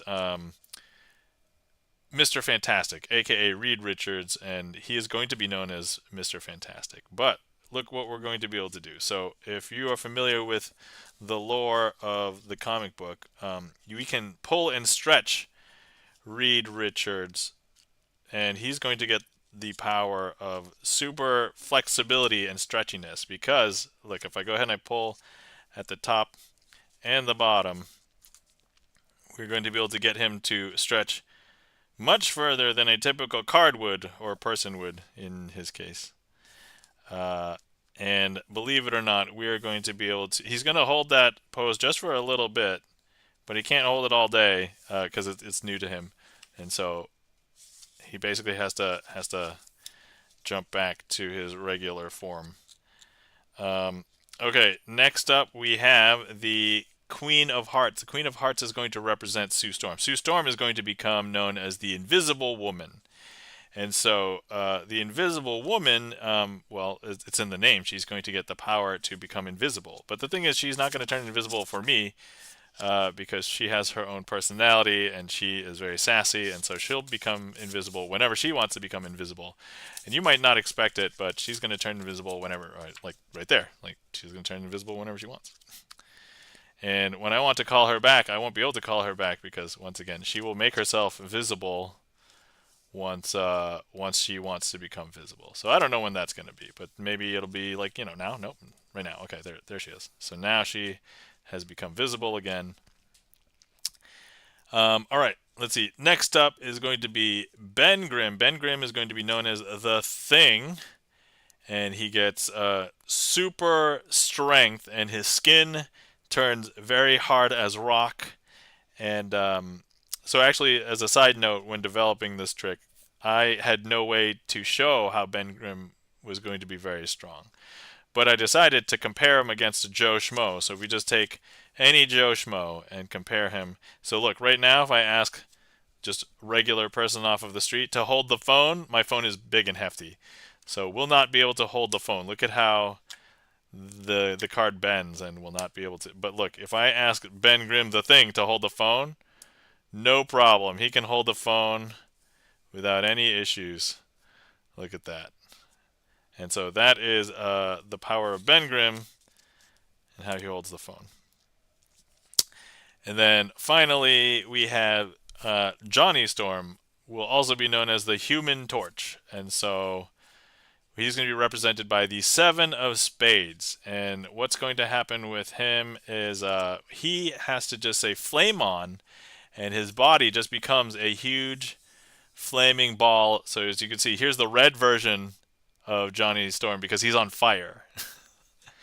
But then after, and this is the thing that gives him flight, so he can combust himself and then he can fly. But actually, here he's gonna flame off, and he becomes a very smoky version of himself. I don't know if you guys can see that, but now Johnny Storm is very smoky. Not that he smokes. I mean, not in the traditional sense that we consider smoking. But once they all find all of their powers, they experiment with them, they get back to Earth, and they're like, we really need to figure out something to do with our powers, and they wanted to use them for good. So what did they end up doing? They created a team called the Fantastic Four, and they decide to be superheroes. I mean, I don't know if you decide to be superheroes. You just do good things that other people view you as a superhero, right? That's a completely different viewpoint from what was that series on was it on Hulu or Prime? I forget. I only watched a few seasons of it. Anyway, that was the Fantastic Four card trick. Thanks for clearing that, Chan. Thank you kindly for the claps, Chan the Magic Man, Tangy Cat, and Charlie's got the Fantastic Four emotes, Flame On, and Force Field. There we go.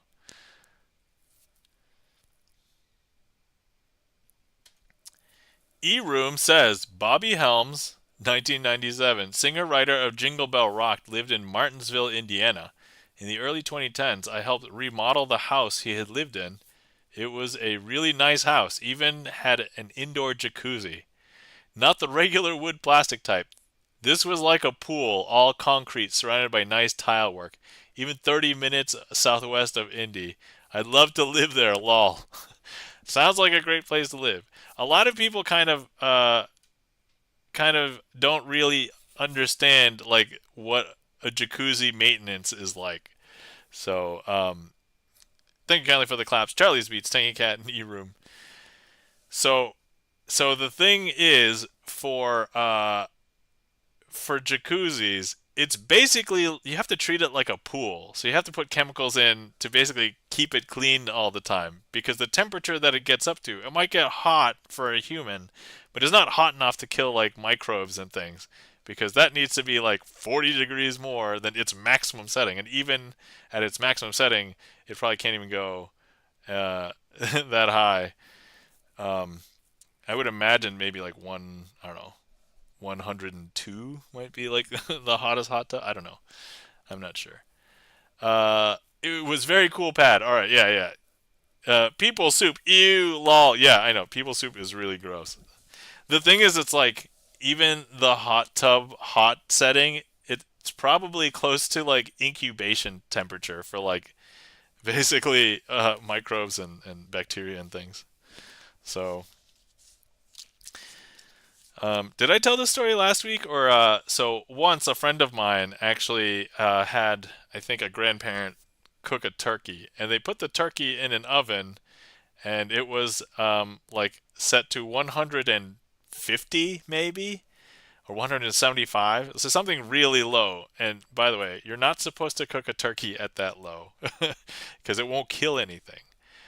Um, and so the internal temperature, I mean, so first of all, I was told by my friend that the outside looked nice and crispy, but you could not eat it because it had been sitting in that temperature for like hours, and it probably never got to 175 internally. It probably got to like 120, 130 internally because it's like a whole turkey. And they basically had to throw the whole turkey away because it was not safe to eat. It had been sitting around. The inside was probably incubation temperature for hours, and so nothing got killed. So yeah, they weren't able to have turkey. They were able to finally get some food, I guess, but you're supposed to check the temperature. Yo, Bert, I know. So first of all, even when I'm cooking things on the stove top, I'm like sticking my thermometer in like 3 or 4 times into like a thick piece of chicken or like a piece of turkey or like even sometimes my burgers. And I'm like, I don't know if this has been cooking hot enough, even though I'd like to think I know how to make burgers, but I'm like, I care about food safety too. Um, but yeah, like I don't know. Like, yes, you're supposed to check the thermometer. That's correct. You are supposed to. And whoever this person was did not, unfortunately.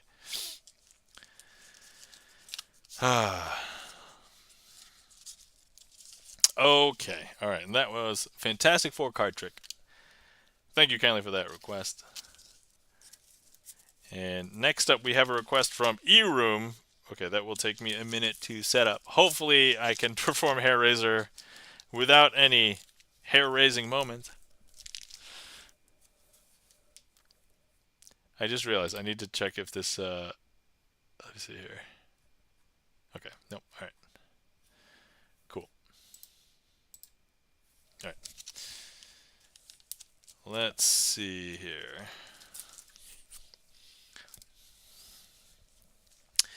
First, I need to find. Okay, let's use. So because eRoom requested this, let's use the hearts because eRoom signed the 3, and I usually. Hey, eRoom. Thanks for the bang. eRoom just wanted to get a bang in. I know, deep down inside, that's what eRoom wanted. Um, hey, Chan the Magic Man wanted a bang too. Chan the Magic Man didn't want to be excluded from the bang. You know, when I say those words, when I say those words out loud, remember, my mind's in the gutter all of the time, so I'm thinking it. I wanted to what? You wanted to get in on the bang, too. Oh, man. I can't make this up, guys. I mean, I can, but. Alright, let's see here. Um. Let me just double check and make sure that I remember how to get to this part. Okay. Boom, boom, boom. Okay. Ding. Thanks for the ding, Tangy Cat. Guys, Tangy Cat, they just wanted to get in on the ding too.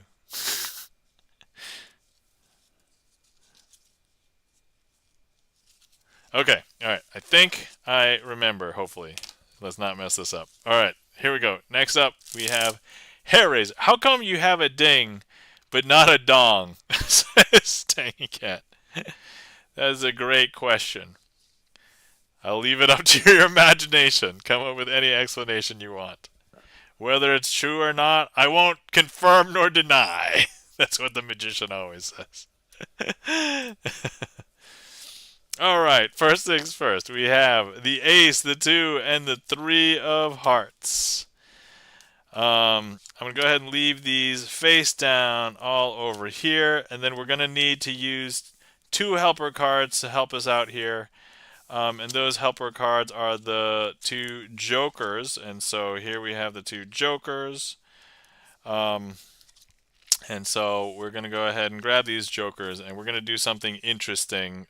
So here we have the ace. And what I'm going to do is we will go ahead and grab the ace and place it on the bottom. But look, all I have to do is snap once, and that's going to make the ace hop back up to the top. Now we can do the same thing with the 2. We'll place that on the top. And what I will do is grab the 2, place it on the bottom. Now it's the 2, so we're going to have to snap twice. And that's going to make the 2 jump all the way up to the top. I know, that's strange. But not only that, we can do it with the 3, because here's the 3. And let me go ahead and place the 3 here at the bottom. And 1, 2, 3. There we go. That's going to make the 3 hop all the way up to the top. Look, eRoom's on top. I know, eRoom wanted to request this trick because that's the line that eRoom was waiting for. Now, some people think that is a little bit too slow because you've got to snap like 1, 2, and then 3 times. That's a lot. That's 6 snaps, right? But we could just do this really fast. All we need to do is take the whole packet and place it on top of eRoom, but then you don't know how eRoom gets back on top in one snap because look, there is eRoom on the top. And now we'll do that with the 2. This goes on top of the 2, 1 snap, and the 2 comes back up to the top. And then once again on the ace, snap, and the ace comes to attention. And that is yeah, and so look, and we have the ace here, and sorry, we have the jokers here, and some people think that the jokers are the magical things, but perhaps I should tell you that it's actually the ace 2 and the 3, because actually maybe here's the best way to show you, right? So let me go ahead and place the 3, 2, and the ace back out here. At this point, we don't need the jokers anymore. But if you were here, I would ask you to say stop whenever. It doesn't really matter where you say stop. So let's say you say stop right there, right? We're just going to cut that for a second. So that's where you said stop. But this is where if the magician was into incantations or something, this would probably be a good time for it. But I need to take a swig. So if anybody wants to hydrate with me, please hydrate with me. Cheers. I'm having a peppermint cocoa tonight tea, so it's delicious. Anyway, so let's just use the card that we cut to. So we cut to a Queen of Hearts. How fortuitous. So if the jokers were the ones that were magical, I don't think the 1, 2, and the 3 could do this. When I touch the Queen of Hearts to each one of these, the 3, 2, and the 1 turn into the Queen of Spades, the Queen of Diamonds, and the Queen of Clubs. I know! Chan the Magic Man was in here. Clearly, Chan must have done it. That's got to be the explanation, right? And that, my friends, was Hair Razor,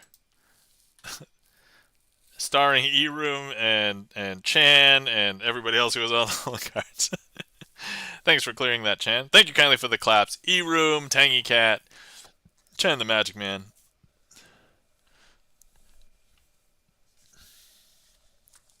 All right. Next up, we have a request from Charlie's Beats. Thanks for the request, Charlie. This is another one that I can kind of claim as my own, but I feel less confident, which is why I put maybe me. But I did kind of do it in isolation, but I am sure that somebody else has come up with something very similar to this. So I hesitate to take full credit, but for lack of information, basically.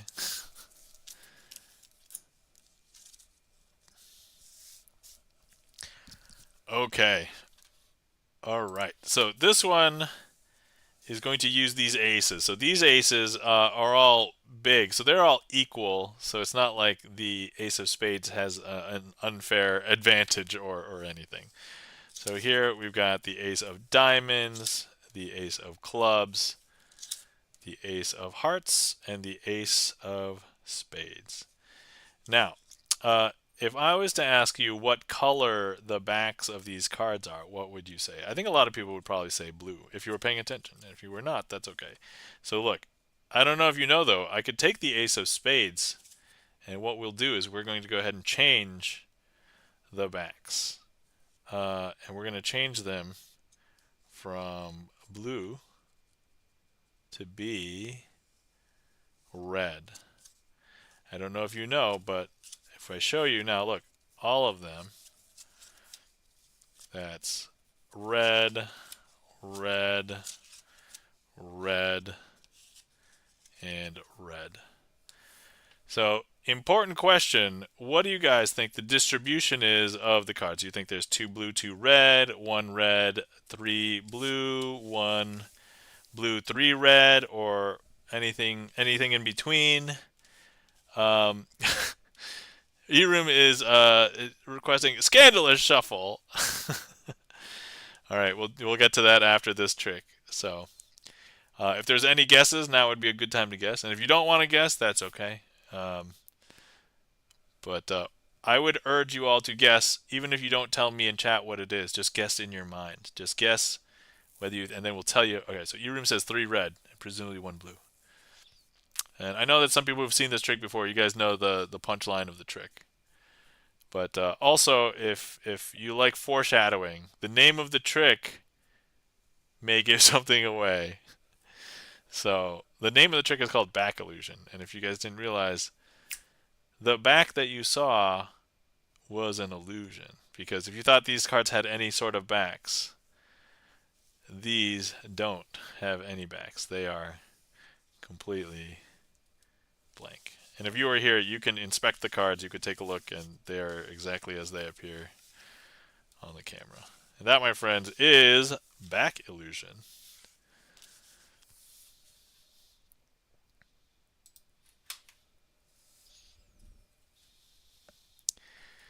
Tangy Cat, you hadn't seen that one before? Tangy Cat says, "What?" I assume that's what that sounded like. Thank you kindly for the claps. E-Room, Charlie's Beats, Tangy Cat. And E-Room says, "Wowza!" Yep, perfect. All right. Okay, cool. So, let's see. For anybody who is unaware of what a scandalous shuffle is, it is basically a way to annoy people who don't like shuffling weird decks in together. Over time, it has also grown to annoy me depending on the decks that are shuffled. So, let's. Oh, and then I see Charlie's request for clear plastic cards. All right, so we will. All right, we're gonna do the scandalous shuffle first. So, shuffle together the tiny circle deck and Christmas deck would be extra skin if you don't use the table. Oh my god. Okay, all right. So, all right. I think this is what E-Room is referring to. So first of all, we have a tiny circle deck, which I showed off, I think, last stream or the stream before. So these cards are tiny. They are a circle. They are smaller than a pog. Actually, here's the size of a pog. Here's the size of these cards. They are tiny. And they are all different.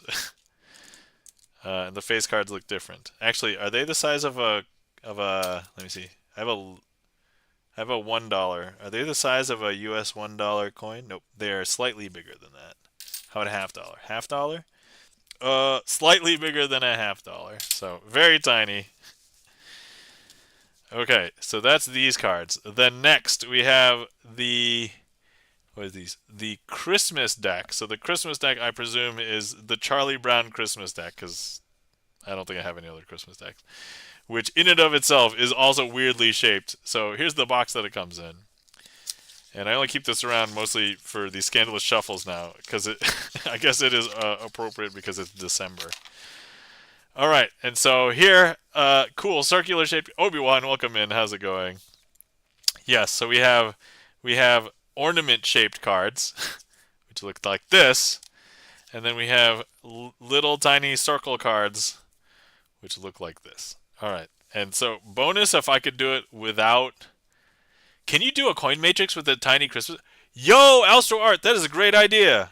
So, yes, we will. You know what? Hold on. Let me put matrix in there, and then I think we can do coin matrix with the tiny cards. That would be interesting. I also have to add a magician's choice so that we can do Charlie's beads with clear plastic cards. Okay. All right. So, okay, we'll get that in there. All right. So, we'll do okay. So, yes and yes. Wow, that surprisingly that's never okay. I'm gonna say E-room. I don't think I can do it without using the table because actually there's no way for me to bend the tiny ones with one hand in the air. Uh, I just can't like get them into a situation. Hold on, let me just try one thing, I guess. Yeah, no, I definitely can't. I don't think I can do it without using the table. All right, so I'm gonna veto the in the air part. So we're just gonna do it on the table. There's at least a possibility that I can do it on the table. All right, all right. This is gonna be super difficult because these cards are just so small. Hold on, can I even riffle these? I don't even know if I can riffle these.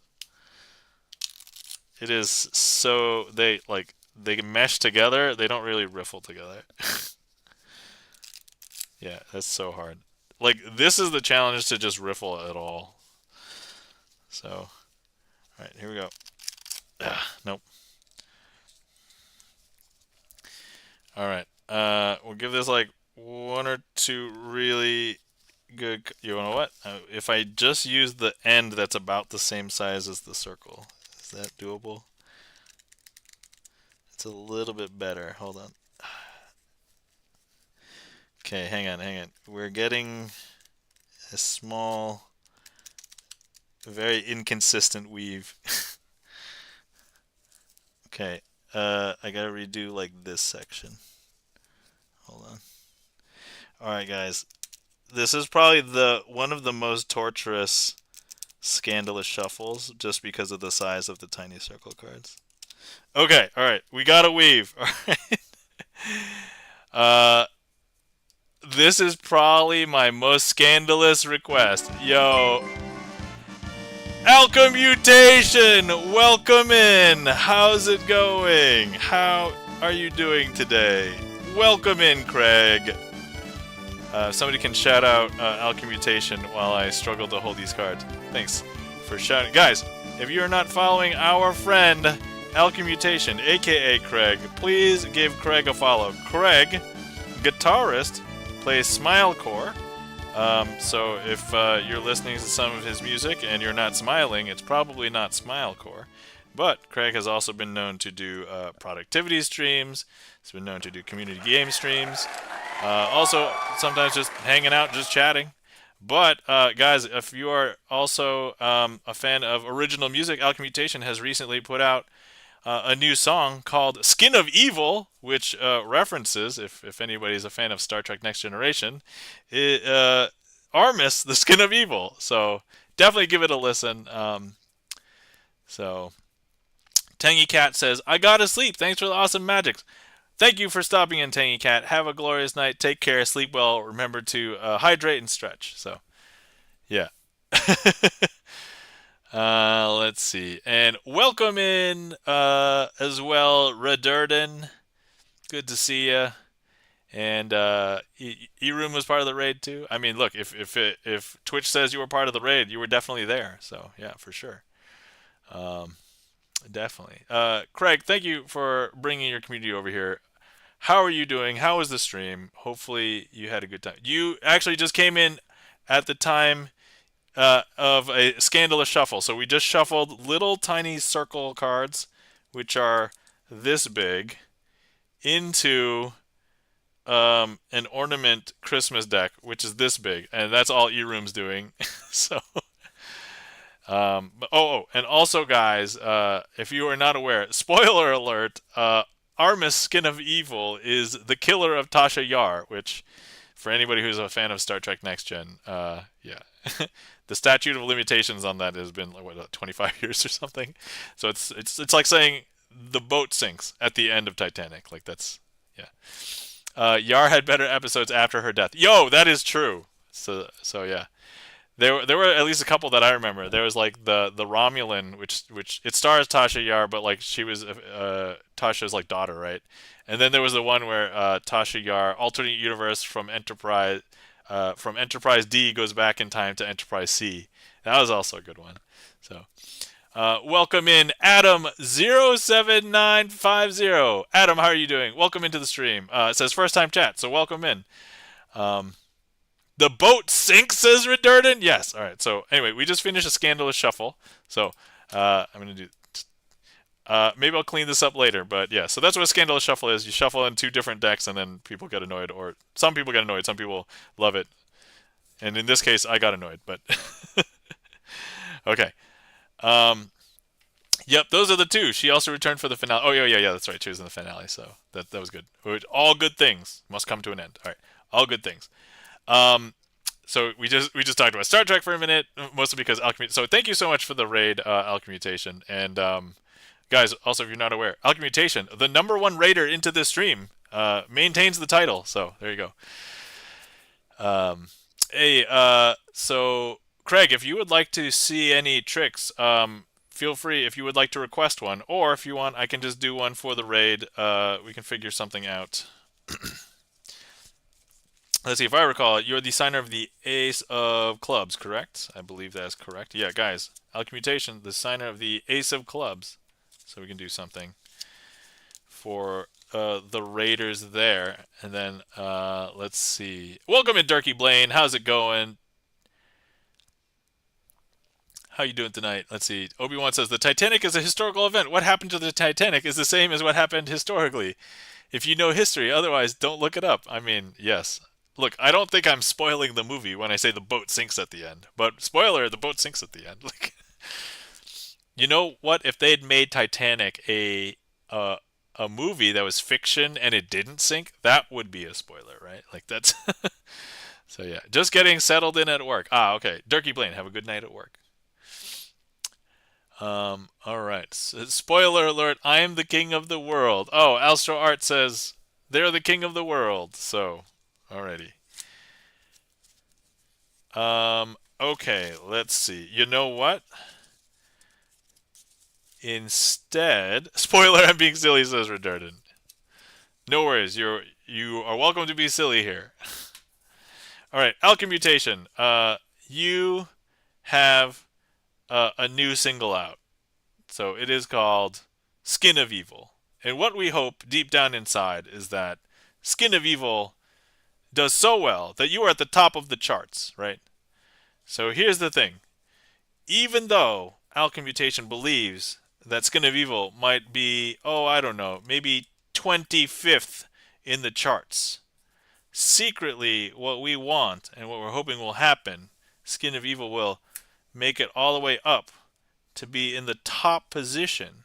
So it will be the number one song, right? So here's what's going to happen though. Maybe a week goes by, and sure, maybe it'll drop back down in the rate. Maybe it'll be like the 30th most popular song, right? But you know, if you take a look at the charts too early, you might not see it. You might skim over it because you're like, no. There's no way, right? No, but secretly, deep down inside, once they tally up all the votes, as we know, voting in the United States can sometimes be a very confusing thing. But actually, if we take a look at the charts, Alchemutation's single "Skin of Evil" has come back up to the top position. Alchemmutation says, Nam is my manager now. Yo, if I could do this with singles charts, that I would be Max Martin. Like, and if anybody doesn't know who that is, ask Obi-Wan. We had this discussion. Now, look here. Some people believe that perhaps that Skin of Evil by Alchemmutation uh, should, they're just jealous, right? They want it to be buried, not in the top. It's going to be buried in the charts so that you don't know where it is, right? So it's going to be buried amongst these songs, and then it'll be buried amongst these songs. And they're going to take a peek, and hopefully they don't want to see Skin of Evil again, because if you take a look at the top of the charts, and they look all the way down through the bottom, and they don't see it there either, and they're like, ha, it's not there. But what we're going to do is we are going to ensure that Skin of Evil is at the top of the charts, because if we take a look, Alchemmutation single is in spot number 1. And that, my friends, is the ambitious card routine themed as Alchemutation's hot single, Skin of Evil, being at number one. Craig, thank you so much for the raid. Hopefully you enjoyed that, and thank you so much. And and your requested trick. We'll do that one too, but that was for the raiders. And thank you kindly for the claps. Alec Mutation, GipsonLens, Chan the Magic Man, Alstro Art, Charlie's Beats, the Max Martin of Smilecore, says Alec Mutation. Right, right. So, all right, so first things first, let me do this. We're going to move that one up. Let me do this just so that I get statistics. And then we still have to do, okay. All right. So, okay. Let's go ahead and do Triumph, the classic Triumph. So you'll see that none of these are the Ace of Clubs except for that one, signed by Alec Mutation. We're just gonna stick with that as our because it'll be easy to remember. But we're gonna go ahead and lose the Ace of Clubs once again into the middle, and here the song "Skin of Evil" is going to be very hard to pick out in a sea of songs because if we take a look. Throughout the entire list of songs, they all kind of look like each other, right? However, when you start to navigate and you're like, ooh, I want to learn about tons of different songs and things, it's a very tough place to navigate, and so you might end up getting all jumbled because some songs don't make sense, and other songs do. And so these ones are very clear to you, but then these ones are more obfuscated, and you can't really tell.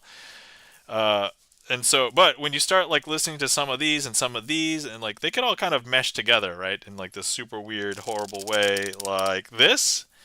And then, things are gonna get confused because when you realize, hey, there's one song here, this song makes sense, but then these songs don't, but then this one does, and then that one doesn't, and then this one those ones. So yeah, it's all over the place. And let me just show you how messed up these songs are. So we've got look, we've got a back to a front, and then look, this song's backwards. We got a front to a back, and then this other song is like really messed up. It's a back to a back, right? And so yeah, but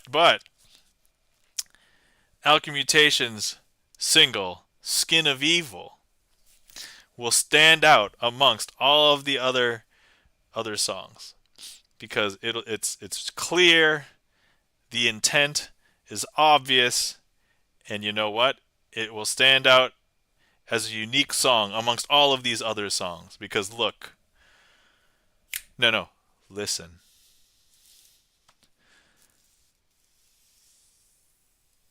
If we take a look, all of these songs, they're not very clear until you see Alchemutation's Skin of Evil. And that is Triumph for you. Craig, hopefully you enjoyed. Thank you kindly for the raid. Thank you kindly for that request. Hopefully you and the raiders enjoyed.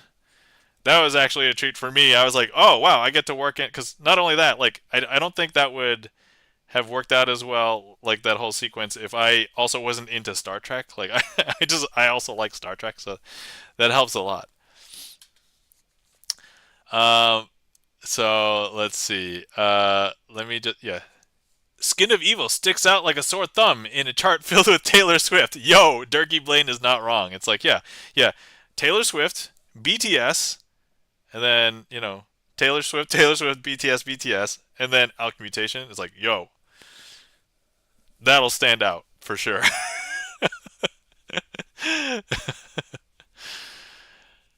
Let's see. Yes, thank you. You're welcome. And then let's see. I wish my house would get in order like that, says Redurden. Yo, I have a 3-year-old. I do too. Like, oh man. Thank you kindly for the claps. E-Room, GipsonLens, Charlie's Beats, Alchemate. I'm rewatching TNG right now, halfway through the season 2. Oh, okay. You're almost at the part where it gets good. The part being production value. Let's see. Redurden says I rewatch TNG at least annually. Oh, okay. That's so cool. Yeah, I would love to watch series over. I currently don't have time, but I envision that I would love watching Star Trek again. Let's see. Jerky Blade says, I don't know. I hear Craig is searching for a sequined leotard.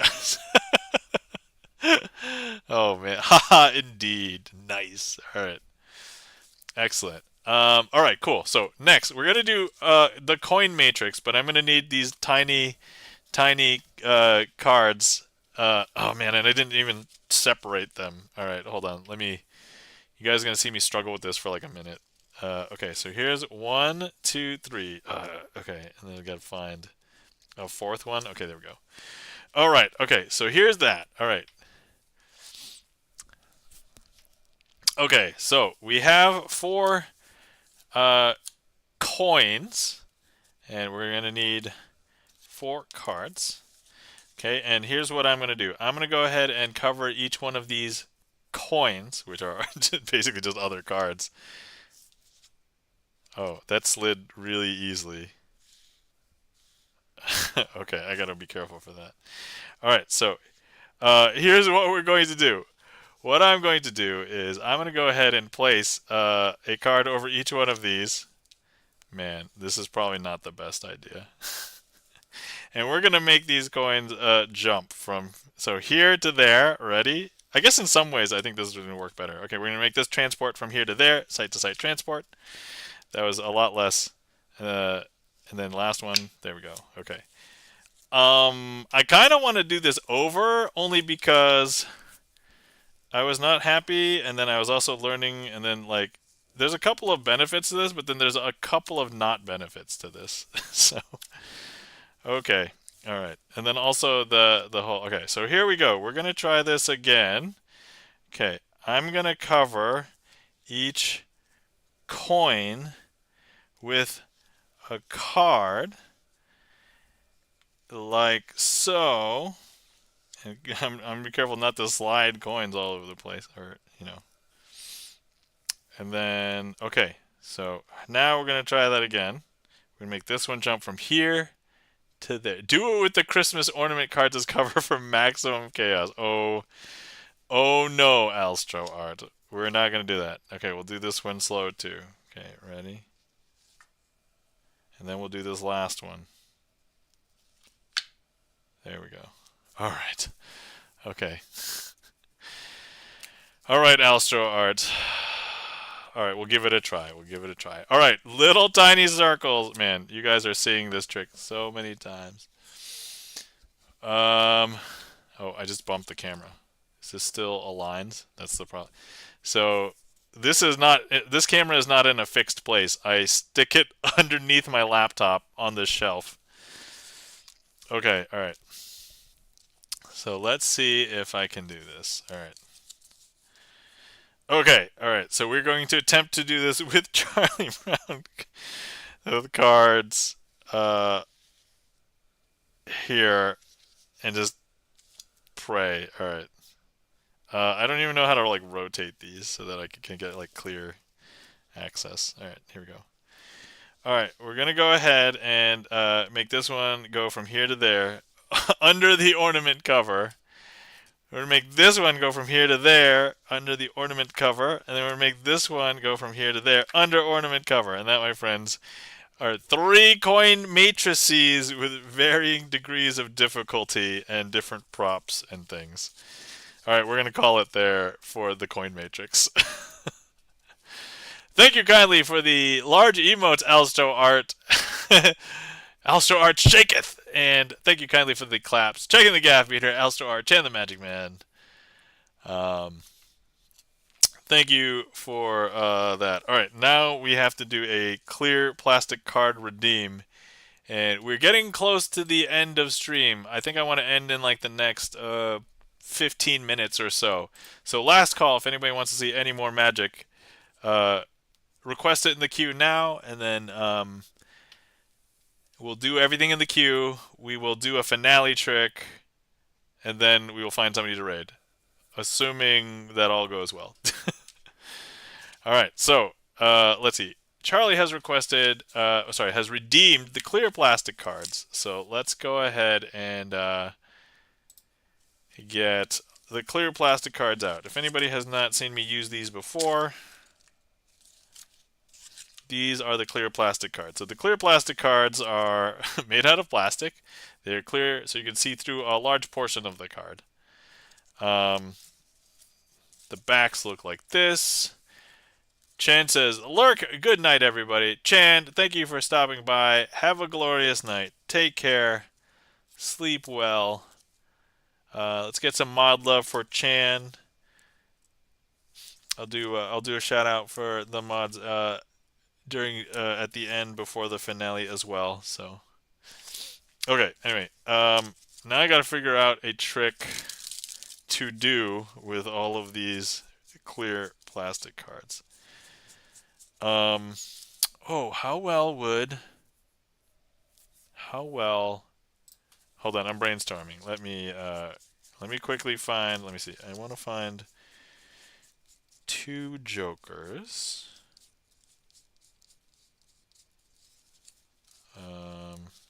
And then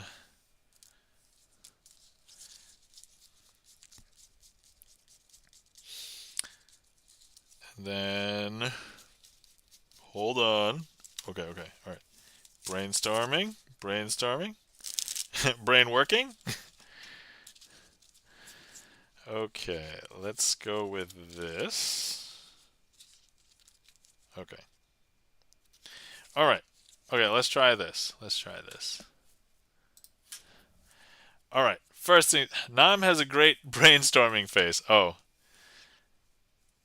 Is it like, did you use clear plastic? Oh, there they are. Oh, yeah, no. I'm doing it now. So, all right. So here we have clear plastic cards. I've set aside the 2 jokers, and what we're going to do with these jokers is we're going to be using them in their power. Their power is to find some really, well, let's just put it plainly. Their power is to cheat. They're cheating.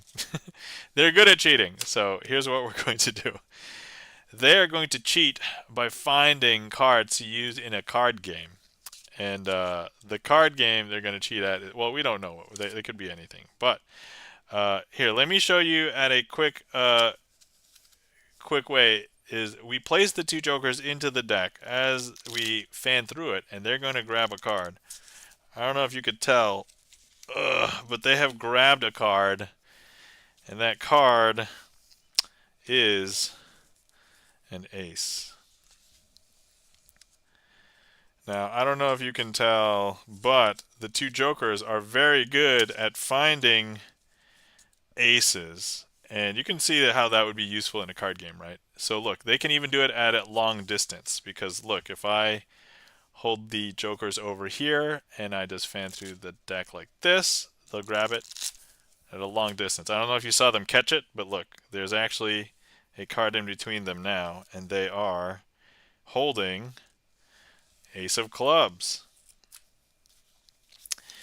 Now, some people believe that the jokers have to be face up for this, but what you may not know is that they can also do the job undercover, because look, if we just go ahead and turn them face down, you're going to see that, look, they have found an ace of hearts in between them, like this, and then finally they're going to find one more, and it should be the ace of spades in between them. And that is an attempt at using the clear plastic cards for this. I don't know if I've done it with this before, but that, I think... let me see. There's one other one I think I'd like to try with the clear plastic cards. Hold on, let me find some red face cards. Okay, so here's the red. Okay, I just want to know if this will work. There's a chance that this will not work. So you wouldn't mess up or mix up the black joker with red face cards, right? So these are the red kings and queens. All right, so here's what we're going to do. I am going to go ahead and grab the joker, and we're going to place the joker off to the side over here just for a second. And then over here we have the 4 red face cards. Now, what we're going to do is we're going to go ahead and just make this hop 1, 2, 3, and look, watch. There's actually only 1 card over here now, and over here where there was only 1 card, there's actually 4. And if we take a look, this is the black joker. And over here is the 4 red face cards.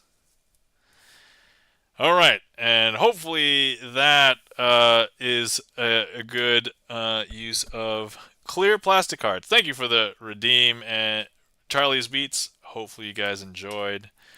Let's see. Not whale ownage. I am a noob. What is a quick trick you can show me? Oh, all right. So let's let's do a quick. I mean, that was a trick, but that was a pretty quick trick. But you know what? This next one. Let's see if I could. Let's see if I can do it with clear plastic. You guys think I can do it with clear plastic cards? That might be a little bit tough. But you know what? Let's give it a try. All right. So one more, please. Yes. All right. So let's go ahead and do this. All right. So I have the box. I'm just going to be using the box as like a platform in this case. So if you were here, I would have you hold the cards. Now, this is not so much a trick as it is a game. So, and this might be hard to tell which one's on the top. So we have the ace of spades and the ace of clubs. Now, if we go ahead and have these turned over, the name of the game is trying to remember which one's on the top. If you don't remember, that's okay. I'm going to be doing a thing. So right now, look, if I have the ace of clubs, you must have the, I think a lot of people would say ace of spades. Now, I'm going to show you how magicians will swap, and you would be holding these with your fingers here, but I would basically line this one up exactly with the other one, and then pull this one out from the bottom with my other fingers like this. So now, this is not part of the, but so if I have the spade, you must have the, I think a lot of people would say clubs, right? So here's what we're going to do. I'm going to go ahead and swap it at speed. So here we go. We're going to swap it once, swap it twice, and then I'm going to place it here. Would you be more impressed if the spade was on the top and the club was on the bottom, or if the spade was on the bottom and the club was on the top? And feel free to guess. Alchemmutation says, the ace of spades, the ace of spades. Checking the gaff meter says, ah, sneaky. And then not well owned, one more. Oh, yeah, that's right, okay. And then, so now, at this point, it doesn't matter what you guess. I would say go ahead and turn your whole hand over. And they would look, and they would see that there's no spade or club. It is the 2 red aces, in this case the ace of hearts and the ace of diamonds. Now some people believe that it would be on the top, but no. Not well owned. Holy guacamole! Thank you kindly for the 50 gift subs. Thank you. Welcome in, Real Valix. What? There's no spade or club. Thanks for the gift sub. There's so many emotes on the screen, you can't see me. Holy... Keep going. I was sent here and you were kind. Oh, well, thank you kindly. Well, if you didn't know, actually, what we do here on stream when we have a hype... when we have a hype train, I actually have to do as much magic as fast as possible. So here's what we're going to do. I may be doing some repeat tricks for some people who've been here, but let's go ahead and just do it. All right, so we have a hype train, and so here's what we're going to do. All right, believe it or not, chat, we are now connected to the 7 of hearts. So the 7 of hearts, we're now connected to. I'm going to go ahead and grab the 7 of hearts, take it, place it in the middle of the deck, press it in. If I go ahead and snap my fingers, the 7 of hearts will actually, believe it or not, come from the middle and jump back up to the top. I know, that's super weird. But look, we just got the power. We don't want to waste it. So look, here's what we're going to do. I'm going to go ahead and grab the 7 of hearts, place it back in the middle of the deck like this, push it in. If I snap, actually before I snap, let me just show you that there's actually no 7 of hearts on the top. That's some other card. But look, if I snap, believe it or not, that 7 of hearts is actually going to come back up to the top. 7 of hearts. Now, some people believe that magicians will swap out cards, but this could be signed. And if you were here, actually, also, if hold on, before we proceed with this here. If not well owned, if you would like to sign a card, I would love for you to sign a card after this hype train is over. I'm going to leave this sticking out, and actually, you could have this signed, and we could proceed with the trick here. I'm going to place the 7 of hearts here into this packet. I'm going to grab this whole packet, place it in the middle of this packet. And some people believe magicians will hide it on the top. Some people believe magicians will hide it on the bottom. But look, all I have to do is snap, and that 7 of hearts will go from the middle back up to the top. And yeah, whoa, okay, cool. All right, now here's the interesting thing. Let's do something with the 7s, okay? So I'm gonna find all the 7s. Okay, so, all right, first things first, we have the 4 7s. Now I want to do something interesting with the 4 7s, okay? So if I go ahead and tell you that I want to turn all the 7s face up, but only 1 card at a time. If I turn it face up like this, that would be cheating because that's how normal people would do it. So I would not do that. So we're going to hold the packet and give it a magical twist. This magical twist, and these are really good cards for twisting, is if we take a look, 7 of spades turns itself face up. I know that's super weird, right? But look, this is the part that gets people. Don't break your gaze. If I give it a magical twist, 7 of spades will turn itself face down. And here in this case, the 7 of diamonds will turn itself face up. Is that weird? That's super weird, right? That should not happen. Now look, if I go ahead and give it another magical twist, that's going to turn up the 7 of clubs. Now we've got one more to hit up, and I think it's the 7 of hearts, right? So we didn't hit that one up yet, but I think it's a little bit tired from the last trick because it was too busy using all of its MP or magic points. If I hold the pack, give it a magical twist, that's not going to turn the 7 of hearts face up.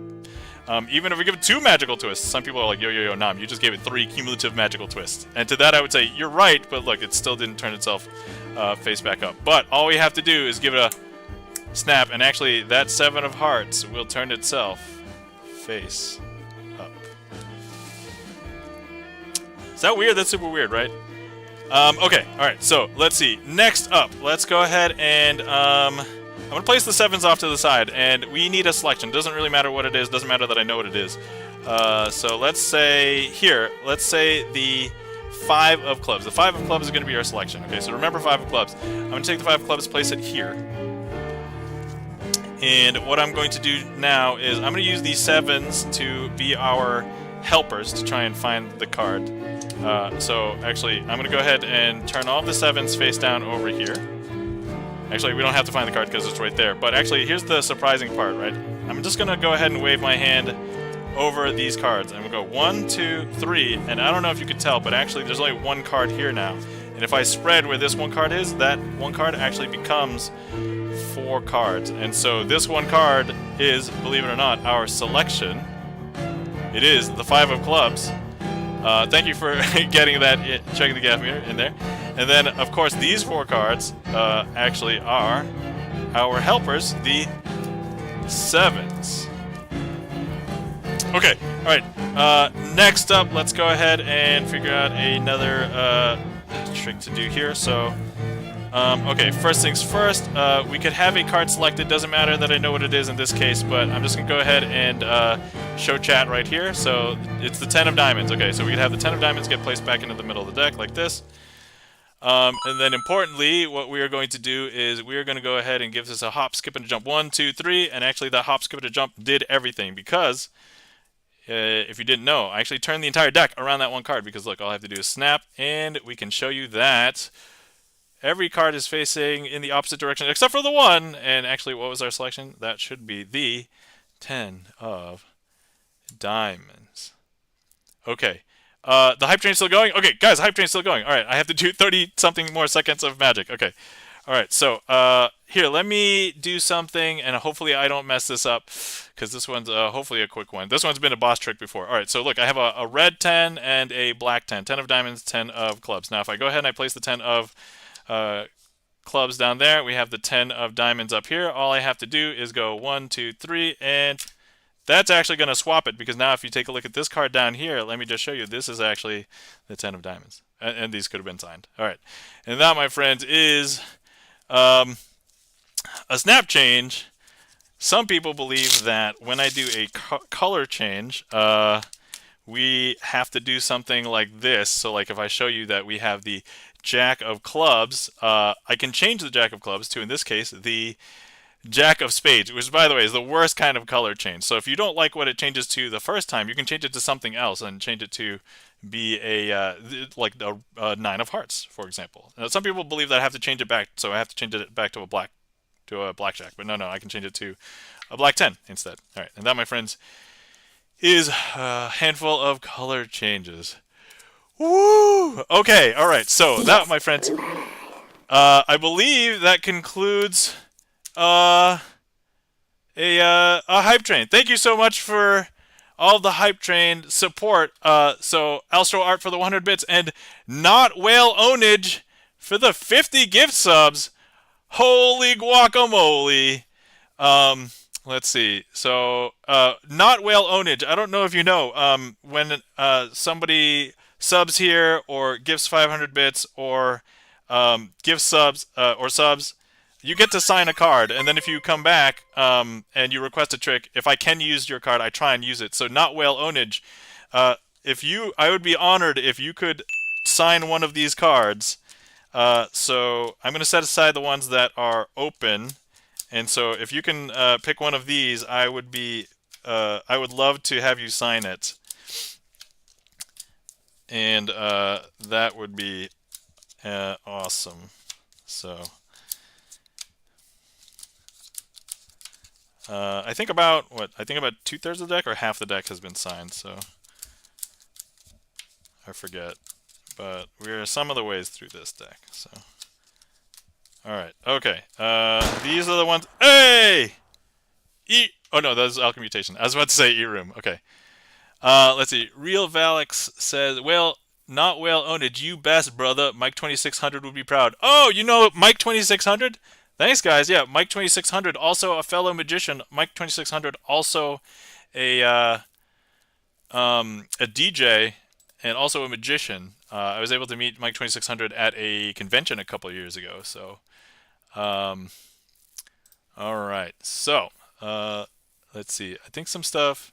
50 banger, incredible. Yes, thanks. Shall we do 50 dings? I mean, I'm a 2 guy. Any 2s? 3 of diamonds? Let's see. 3 of diamonds here, and then I think maybe all the 2s have been taken, actually. So, all right. 3 of diamonds? Okay. Not whale ownage.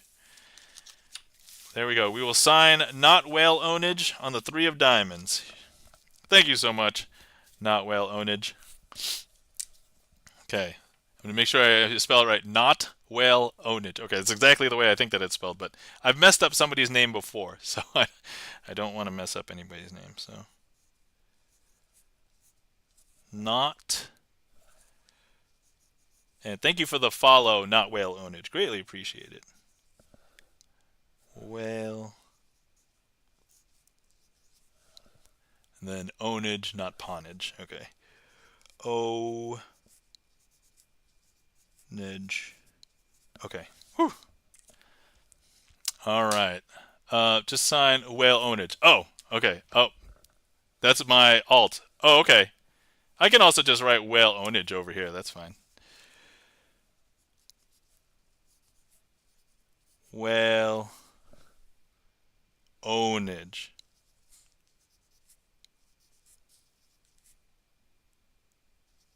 It just so happens that the card you chose, there's a lot of real estate, so that's perfectly fine. It's tougher when it's like one of these. It's like tougher to sign this. So anyway, yes, why not both? Yes, exactly. Right. Yeah. So yeah, no problem on this one. Plenty of space. All right, so yeah, it looks like we're about 2/3 of the way signed. So thank you so much for the support, whale ownage and not whale ownage. I guess that makes sense. Yeah. So thank you so much. Yeah. So normal. I guess there's some new people here and or there's a few other people here, but and I saw some mentions of Mike 2600. So some of you know some people that I know, so that's cool. But yeah, thank you for all the gift subs. Oh my god, that's so many names, so many. Normally I'll read through them all. I think there's too many, but let me just say, let me introduce myself. Hi, my name is Nam, also known as Crazy Asian, spelled this weird way. And I like to do sleight of hand card magic. I normally stream Sunday nights for Sleight of Hand Sunday, as I call it. Mostly a magic check-in, but yeah, I like to do this. Occasionally I'll do gaming, but I don't have too much time, so I do Twitch once a week. I have YouTube videos going up. I have a full-time job. I'm a dad to a 3-year-old, so basically whatever time I get is kind of far and few between. But I like to do sleight of hand card magic, and if you ever know of a trick that you know that I do, you can request a trick because I have a streamer song list. There's no songs in it. It is all tricks. One of which is not magic, but everything else is magic. So,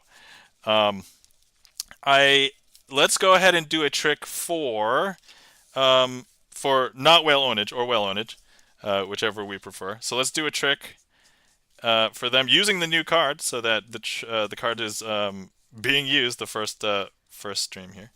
But yeah, if you ever come back and request a trick, and I am able to use your card, I'll try and use it if possible. There are tricks where I will use like different cards and things, so I might not be able to use it, but that's the deal. That's the bit. So, you know what? We haven't done in a bit. Let's go ahead and do Devil's Elevator. Let's go ahead and do that. Okay, so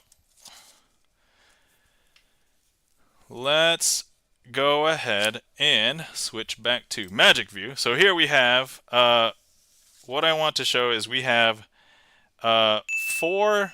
Thank you kindly for the ding, checking the gaff meter. All right, so here we have 4 6s and 9s. Because this one's called the Devil's Elevator, I just use 6s and 9s, besides the obvious meme, because, you know, nice. But at certain angles, this will look like 666. I just need these to be a different color so that they contrast with these. So here we have the red diamonds from 2 to 5, okay? So first things first, let me go ahead and place the 4 black 6s and 9s over here.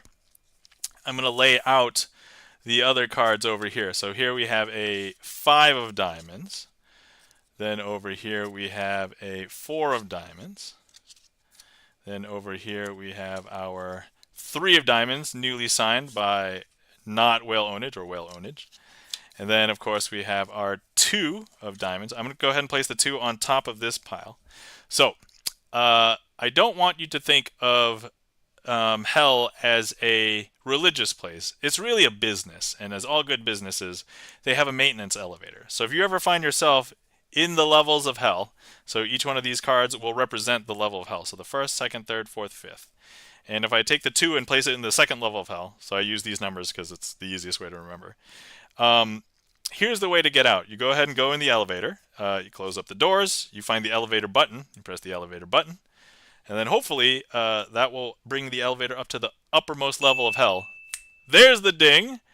And in this case, the 2 will be able to escape hell from the uppermost level of hell. Now, if we go ahead and grab the 3, we place the 3, in this case, our new friend, not whale ownage, a.k.a. whale ownage, in the 3rd level of hell, 1st, 2nd, 3rd. I'm sure whale ownage would like to get out of hell. So, you know, getting to the elevator, ding, look at that. Checking the gaff meters got you covered.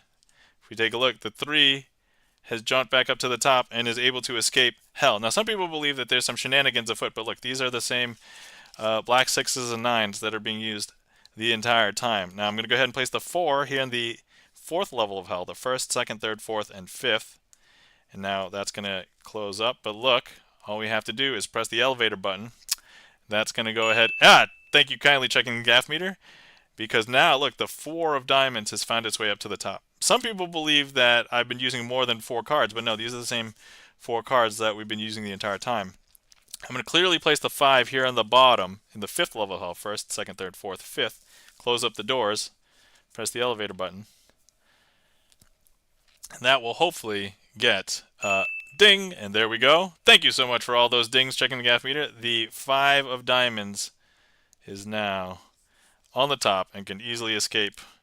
And these are the same 6s and 9s we've been using the whole time. Nice. All right. Darn, I got slower. You got faster. We made it happen. Yeah, thanks checking the gaff meter. Greatly appreciate it. So, all right. Woo. Okay.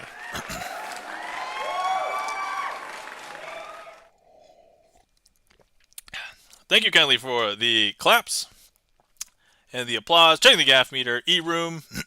Greatly appreciate it. All right. You know, let's do a few more. Let's see here.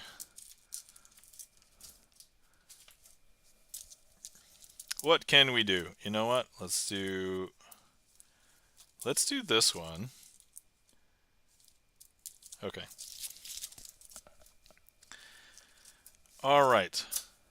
This is one. So if there's anybody new in chat, this is one that I like to show new people when we have anybody new. So I'm going to need a couple of people to make some decisions in this one. So if you would like to make a decision, the extent is I'm going to have you choose a suit. So we'll need two people. So is there anybody? Alstro Art says, "Are you going to buy a new shelf with the?" Well, the problem is not actually having the shelf; it's the space behind me. I'm so close to the wall. There's literally like if I just pull out this chair a little bit, there's no space to put a shelf. And actually, this, if I'm just sitting normally and I tilt my head just a little bit to the right and back, I will hit this shelf. So, that was never the issue. The issue was there's not that much space back here. That's okay. All right. So first things first. We have two piles, and then we will need somebody to choose a suit, and then we'll need somebody else to choose a different suit. So actually, let's just make sure that they're two different colors. So the first person to choose a suit, choose a black suit. So either spades or clubs, and then the second person choose a red suit, either hearts or diamonds. Okay, but first I'm going to show everything on screen. We're not going to break away. We've got 4 cards here, so these are all red backed. They're from different decks though, so you'll know that they're not from the same deck. And these are blue backed cards, right? So 1, 2, 3, 4. Okay, cool. So we do have one suit. So Not Will Onage has chosen diamonds. Now we need a black suit. So if anybody would like to select either spades or clubs, I do want to let you know ahead of time, these are all kings. The name of this trick is Trading Kings. So if you ever want to request this again or show your friends, if you come back, this is what it's called. Clubs. All right, so E-Room has chosen clubs, and Not Whale Onage or Whale Onage has chosen diamonds. And so, look, here's what we're going to do. We're going to go ahead and turn the clubs up, and then we're going to turn the diamonds up. All right, so here we go. One finger, I'm going to prove to you that, look, we've turned up the king of clubs. And then one finger, I'm going to show you that we turned up the king of diamonds. Look at that. Clubs and diamonds. I know that's super weird, right? But wait, not only that, would you not believe that not only did I turn them face up, but I actually swapped their piles? So would you believe that this king of clubs is actually the blue-backed one, and this king of diamonds is the red-backed one? And also, just to be clear, E-Room and Not Well Ownage, we did not set anything up, right? You guys chose these suits freely. Because let me show you, if I show you the back of this is actually the red-backed one. And if I show you the back of this one, this is actually the blue-backed one. I know, is that weird? That's super weird, yes.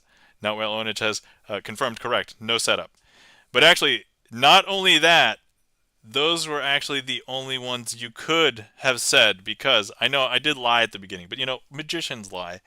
I did say these were all kings. Actually, there are no other kings, because if I show you the rest of these cards, there's actually nothing on them, because they are completely blank. Not whale ownage. The magician in me knows how it's done, but oh, awesome. Okay. Not whale ownage. Are you a magician? This is exciting to know that you're a magician. Awesome.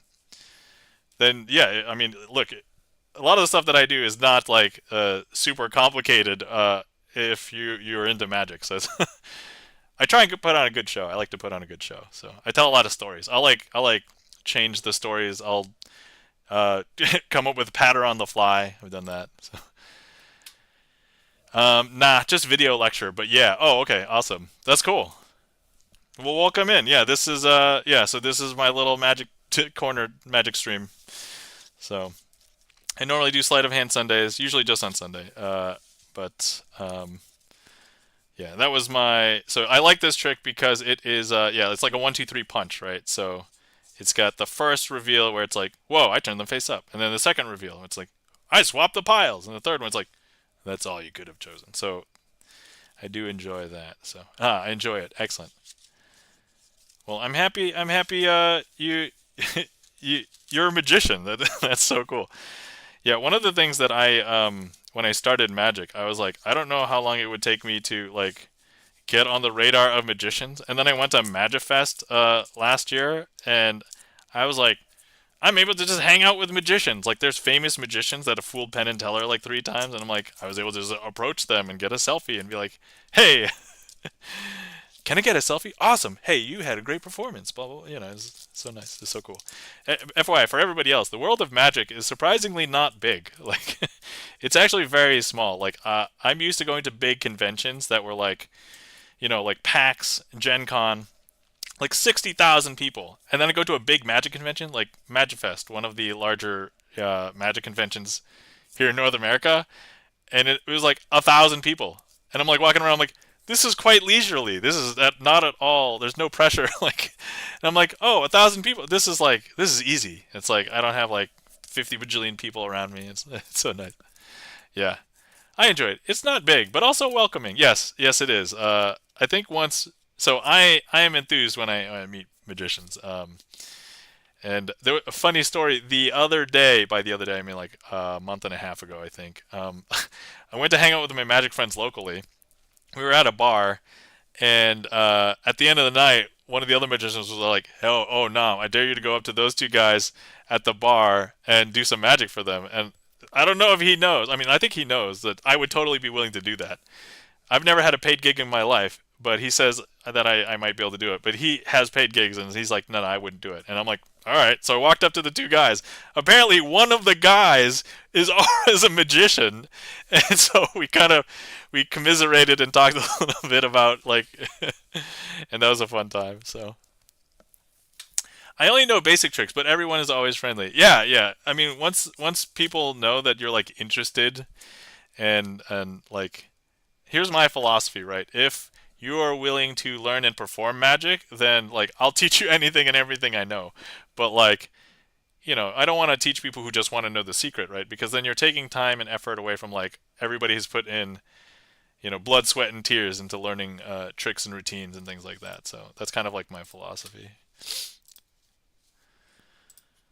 But yeah, I just love like just breaking out some magic because people don't expect it most of the time. That's really cool. Awesome. Yeah.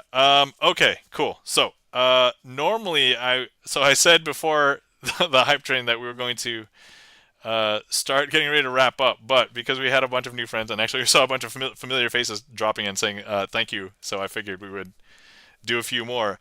So let's do a couple more, and then dropping off on my end. Okay. Gotcha. So yeah, let's do a few more and then we'll wrap up stream and we'll go from there. So I do want to, you know what, let's close the queue and then I will add, let me see here. Let's do some of my favorites. So let's do Chop Shop and Dazed. I can't, I'm rate limited by my own bot. How wonderful. All right, let's do those 2, and then we'll go from there. Okay. So there's that, and then here. Okay, there we go. Okay. So I also don't like to end on I'm gonna do both of these tricks. I don't normally like to end on a messed up finale. So if I mess any of these tricks up, I'm gonna do another finale. But but yeah, I'll consider these 2 like the finale tricks, barring any other sort of weird circumstances. But so thank you so much to everybody who came to hang out with me today. Hopefully everybody had a wonderful holiday, and thank you so much to everybody who interacted with the stream, whether you clicked on the heat map to choose a card, whether you requested a trick, chatted in chat, any of those things. Thank you so much. Thank you for all of the support today. Not Whale Ownage, a.k.a. Whale Ownage. Alstro Art for the bits. Alcommutation for the raid. And thanks for the follow, Not Whale Ownage. And thank you to all of the lurkers out there. I know that people sometimes stop by and, they don't want to chat. They just want to watch the show. That's perfectly fine. Magic is one of those rare art forms where if I'm practicing magic at home, there's no magic happening. I know how the tricks are done. So the magic has to happen in your mind. For anybody who is concerned, no offense to the woman I may have scared in real life at the 3-year-old birthday party, but if if you were concerned, there's no black magic here. There's no sorcery. There's no deals with the devil, despite the fact that I did the devil's elevator trick earlier. Um, Everything that you see is sleight of hand magic, and even if I had real magic, I would claim that anyway. Like, perfect cover story. Um, Thank you to our mods, guys. Give some mod love to our mods. So earlier we had Chan the Magic Man. Guys, if you're not following Chan the Magic Man, Chan, one of the other few magicians on Twitch that has a regular magic schedule, normally does Magic Mondays. Give him a follow. Catch him tomorrow night. He had his 100th Magic Monday last week. And that's Chan. And then also, guys, if you're not following our friend and mod Bert, a.k.a. GipsonLens, please give GipsonLens a follow. GipsonLens, pianist, plays VGM, esoteric music, popular music, composed a lot of his own originals, and also we're doing sometimes now lately GipsonLens has been starting with a Magic the Gathering stream, and so the trifecta of Magic the Gathering plus movie reviews plus music is Magic, movies, and and music. So there we go. But thank you guys tonight. And let's see here. And then with that, so we'll do our finale tricks. And if I fail on the finale tricks, we'll do another finale trick, and then we'll find somebody to raid. I do have work tomorrow, so actually it'll be my first day back at work in over a week because I had all of last week off. So, all right, okay. So here we go. First one up is Chop Shop, a.k.a. Imagine. All right, first things first. We're going to switch to Magic View because otherwise it's not going to be impressive. So here we have, I just want you to imagine that I have a pile of cards in my hand. I want you to imagine that they're all jokers. So I want you to imagine that here we have 3 jokers and a queen of clubs. I do want you to note that the queen of clubs is red-backed and all the jokers are blue-backed. So here's what we're going to do. I want you to imagine that when I take the queen of clubs out, I'm going to place it underneath the table. I'm going to go ahead and throw it through the mat, through my hand, back into the packet. Because if I show you, take a look. There's actually the queen of clubs reappearing back in here. But look, we're going to go ahead and do it again. If I grab it, take it, place it, throw it.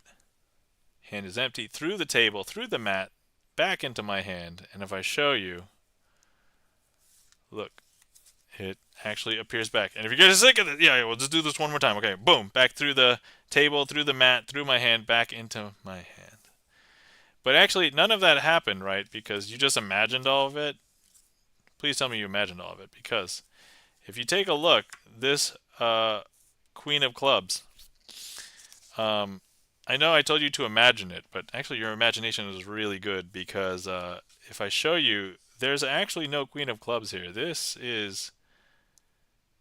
no queen of clubs here. So you just imagine that. But actually, do you remember at the beginning where I told you, hey, I just want you to imagine that I had a pile of jokers? Well, you can see that these are all blue-backed, but none of these are jokers because these are also part of your imagination. And that, my friends, is Chop Shop. Big Ducky Snow, welcome in. How's it going? Sorry, I can only lurk right now. In fact, this isn't me typing. Oh, okay. I understand. No worries. But thanks for stopping in, Big Ducky Snow.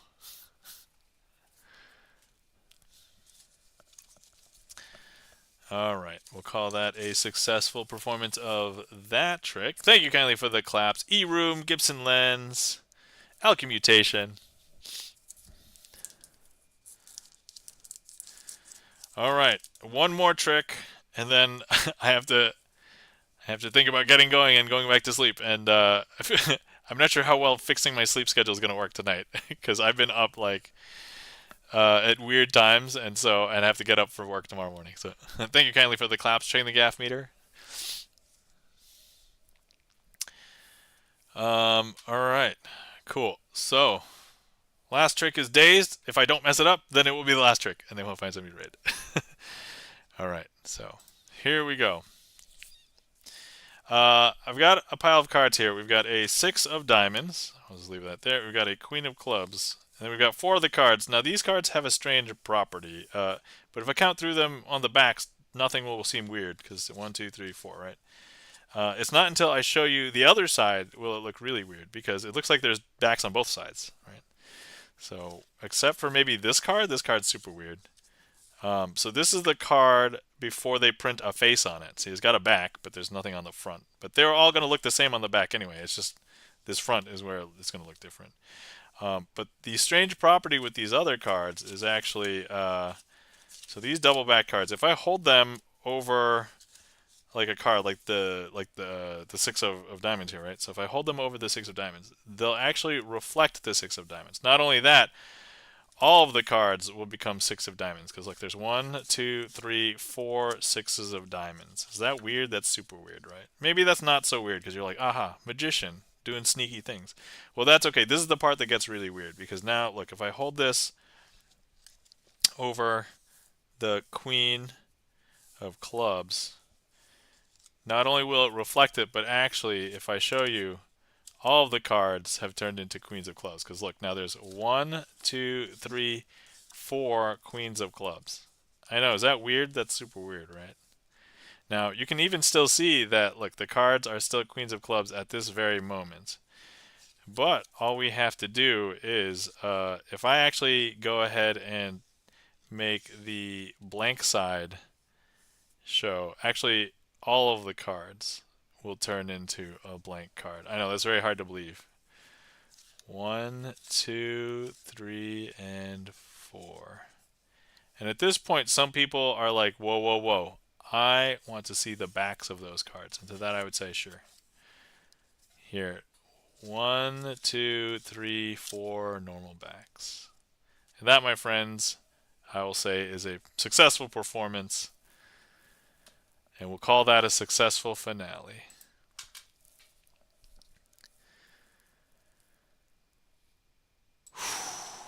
All right. Woo! Okay.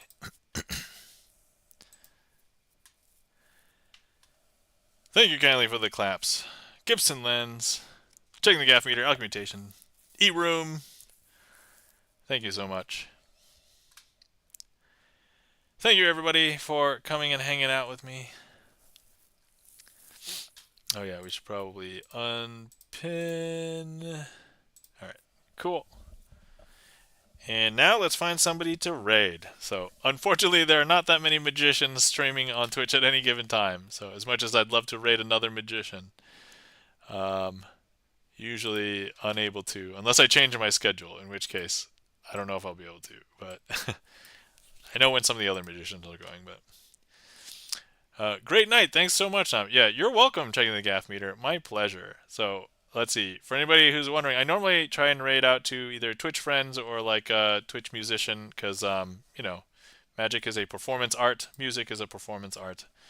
So let's see who is available and who is on. Cheers, all. Thanks. Thanks, Craig. Actually, I don't know if I've ever rated this person, or if I have. We definitely haven't really. Let me see here. Okay, actually, let me see how this person's doing.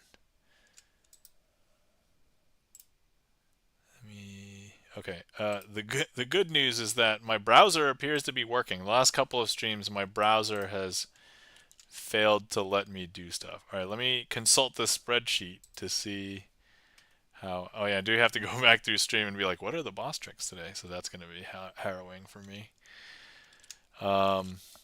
Okay, we have never rated this person. So perhaps we should, let me just see. All right, I have an ad on them, so let me see here.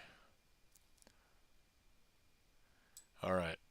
It is a music streamer. GipsonLens, do you know who I'm thinking about streaming? I've tried to be a little vague, just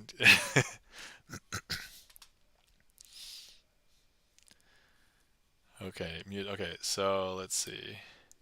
She's been going on for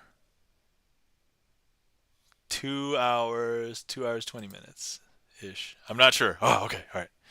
Amazing. We might have also found somebody to raid, and they okay. All right. Okay, guys. I think today we're going to raid Missy Alcazar. So, uh, Willow Stevens. Oh no, I'm unaware, but I'll note that person. So let's see here. We'll try rating. See, I was wrong. All right, that's okay. I'm some. Oh wait. Hold on, that's not the correct command. Rating. All right, so we'll try rating Missy Alcazar today. So guys, if you're not familiar, Missy Alcazar, pianist, used to be a dueling pianist before pandemic. So yeah, let's go. Yeah, let's go to Missy. And if anybody would like to grab a raid call, here's a raid call, and then here's a sub raid call. Um, and let's head over. Okay, let me start the raid before I copy my own raid call. Okay, so all right, there we go. Yeah, I haven't hung out in Missy's stream as much as I'd like to, but I've raided in a couple times and hung out a couple times as well. Not for a while, but it's always a fun time. So, all right, everybody. Thank you for being here. Take care of yourselves. Remember to hydrate. Remember to stretch. And hopefully we'll see you guys around next time. All right. Have a glorious night. Have a glorious week. See ya. Bye.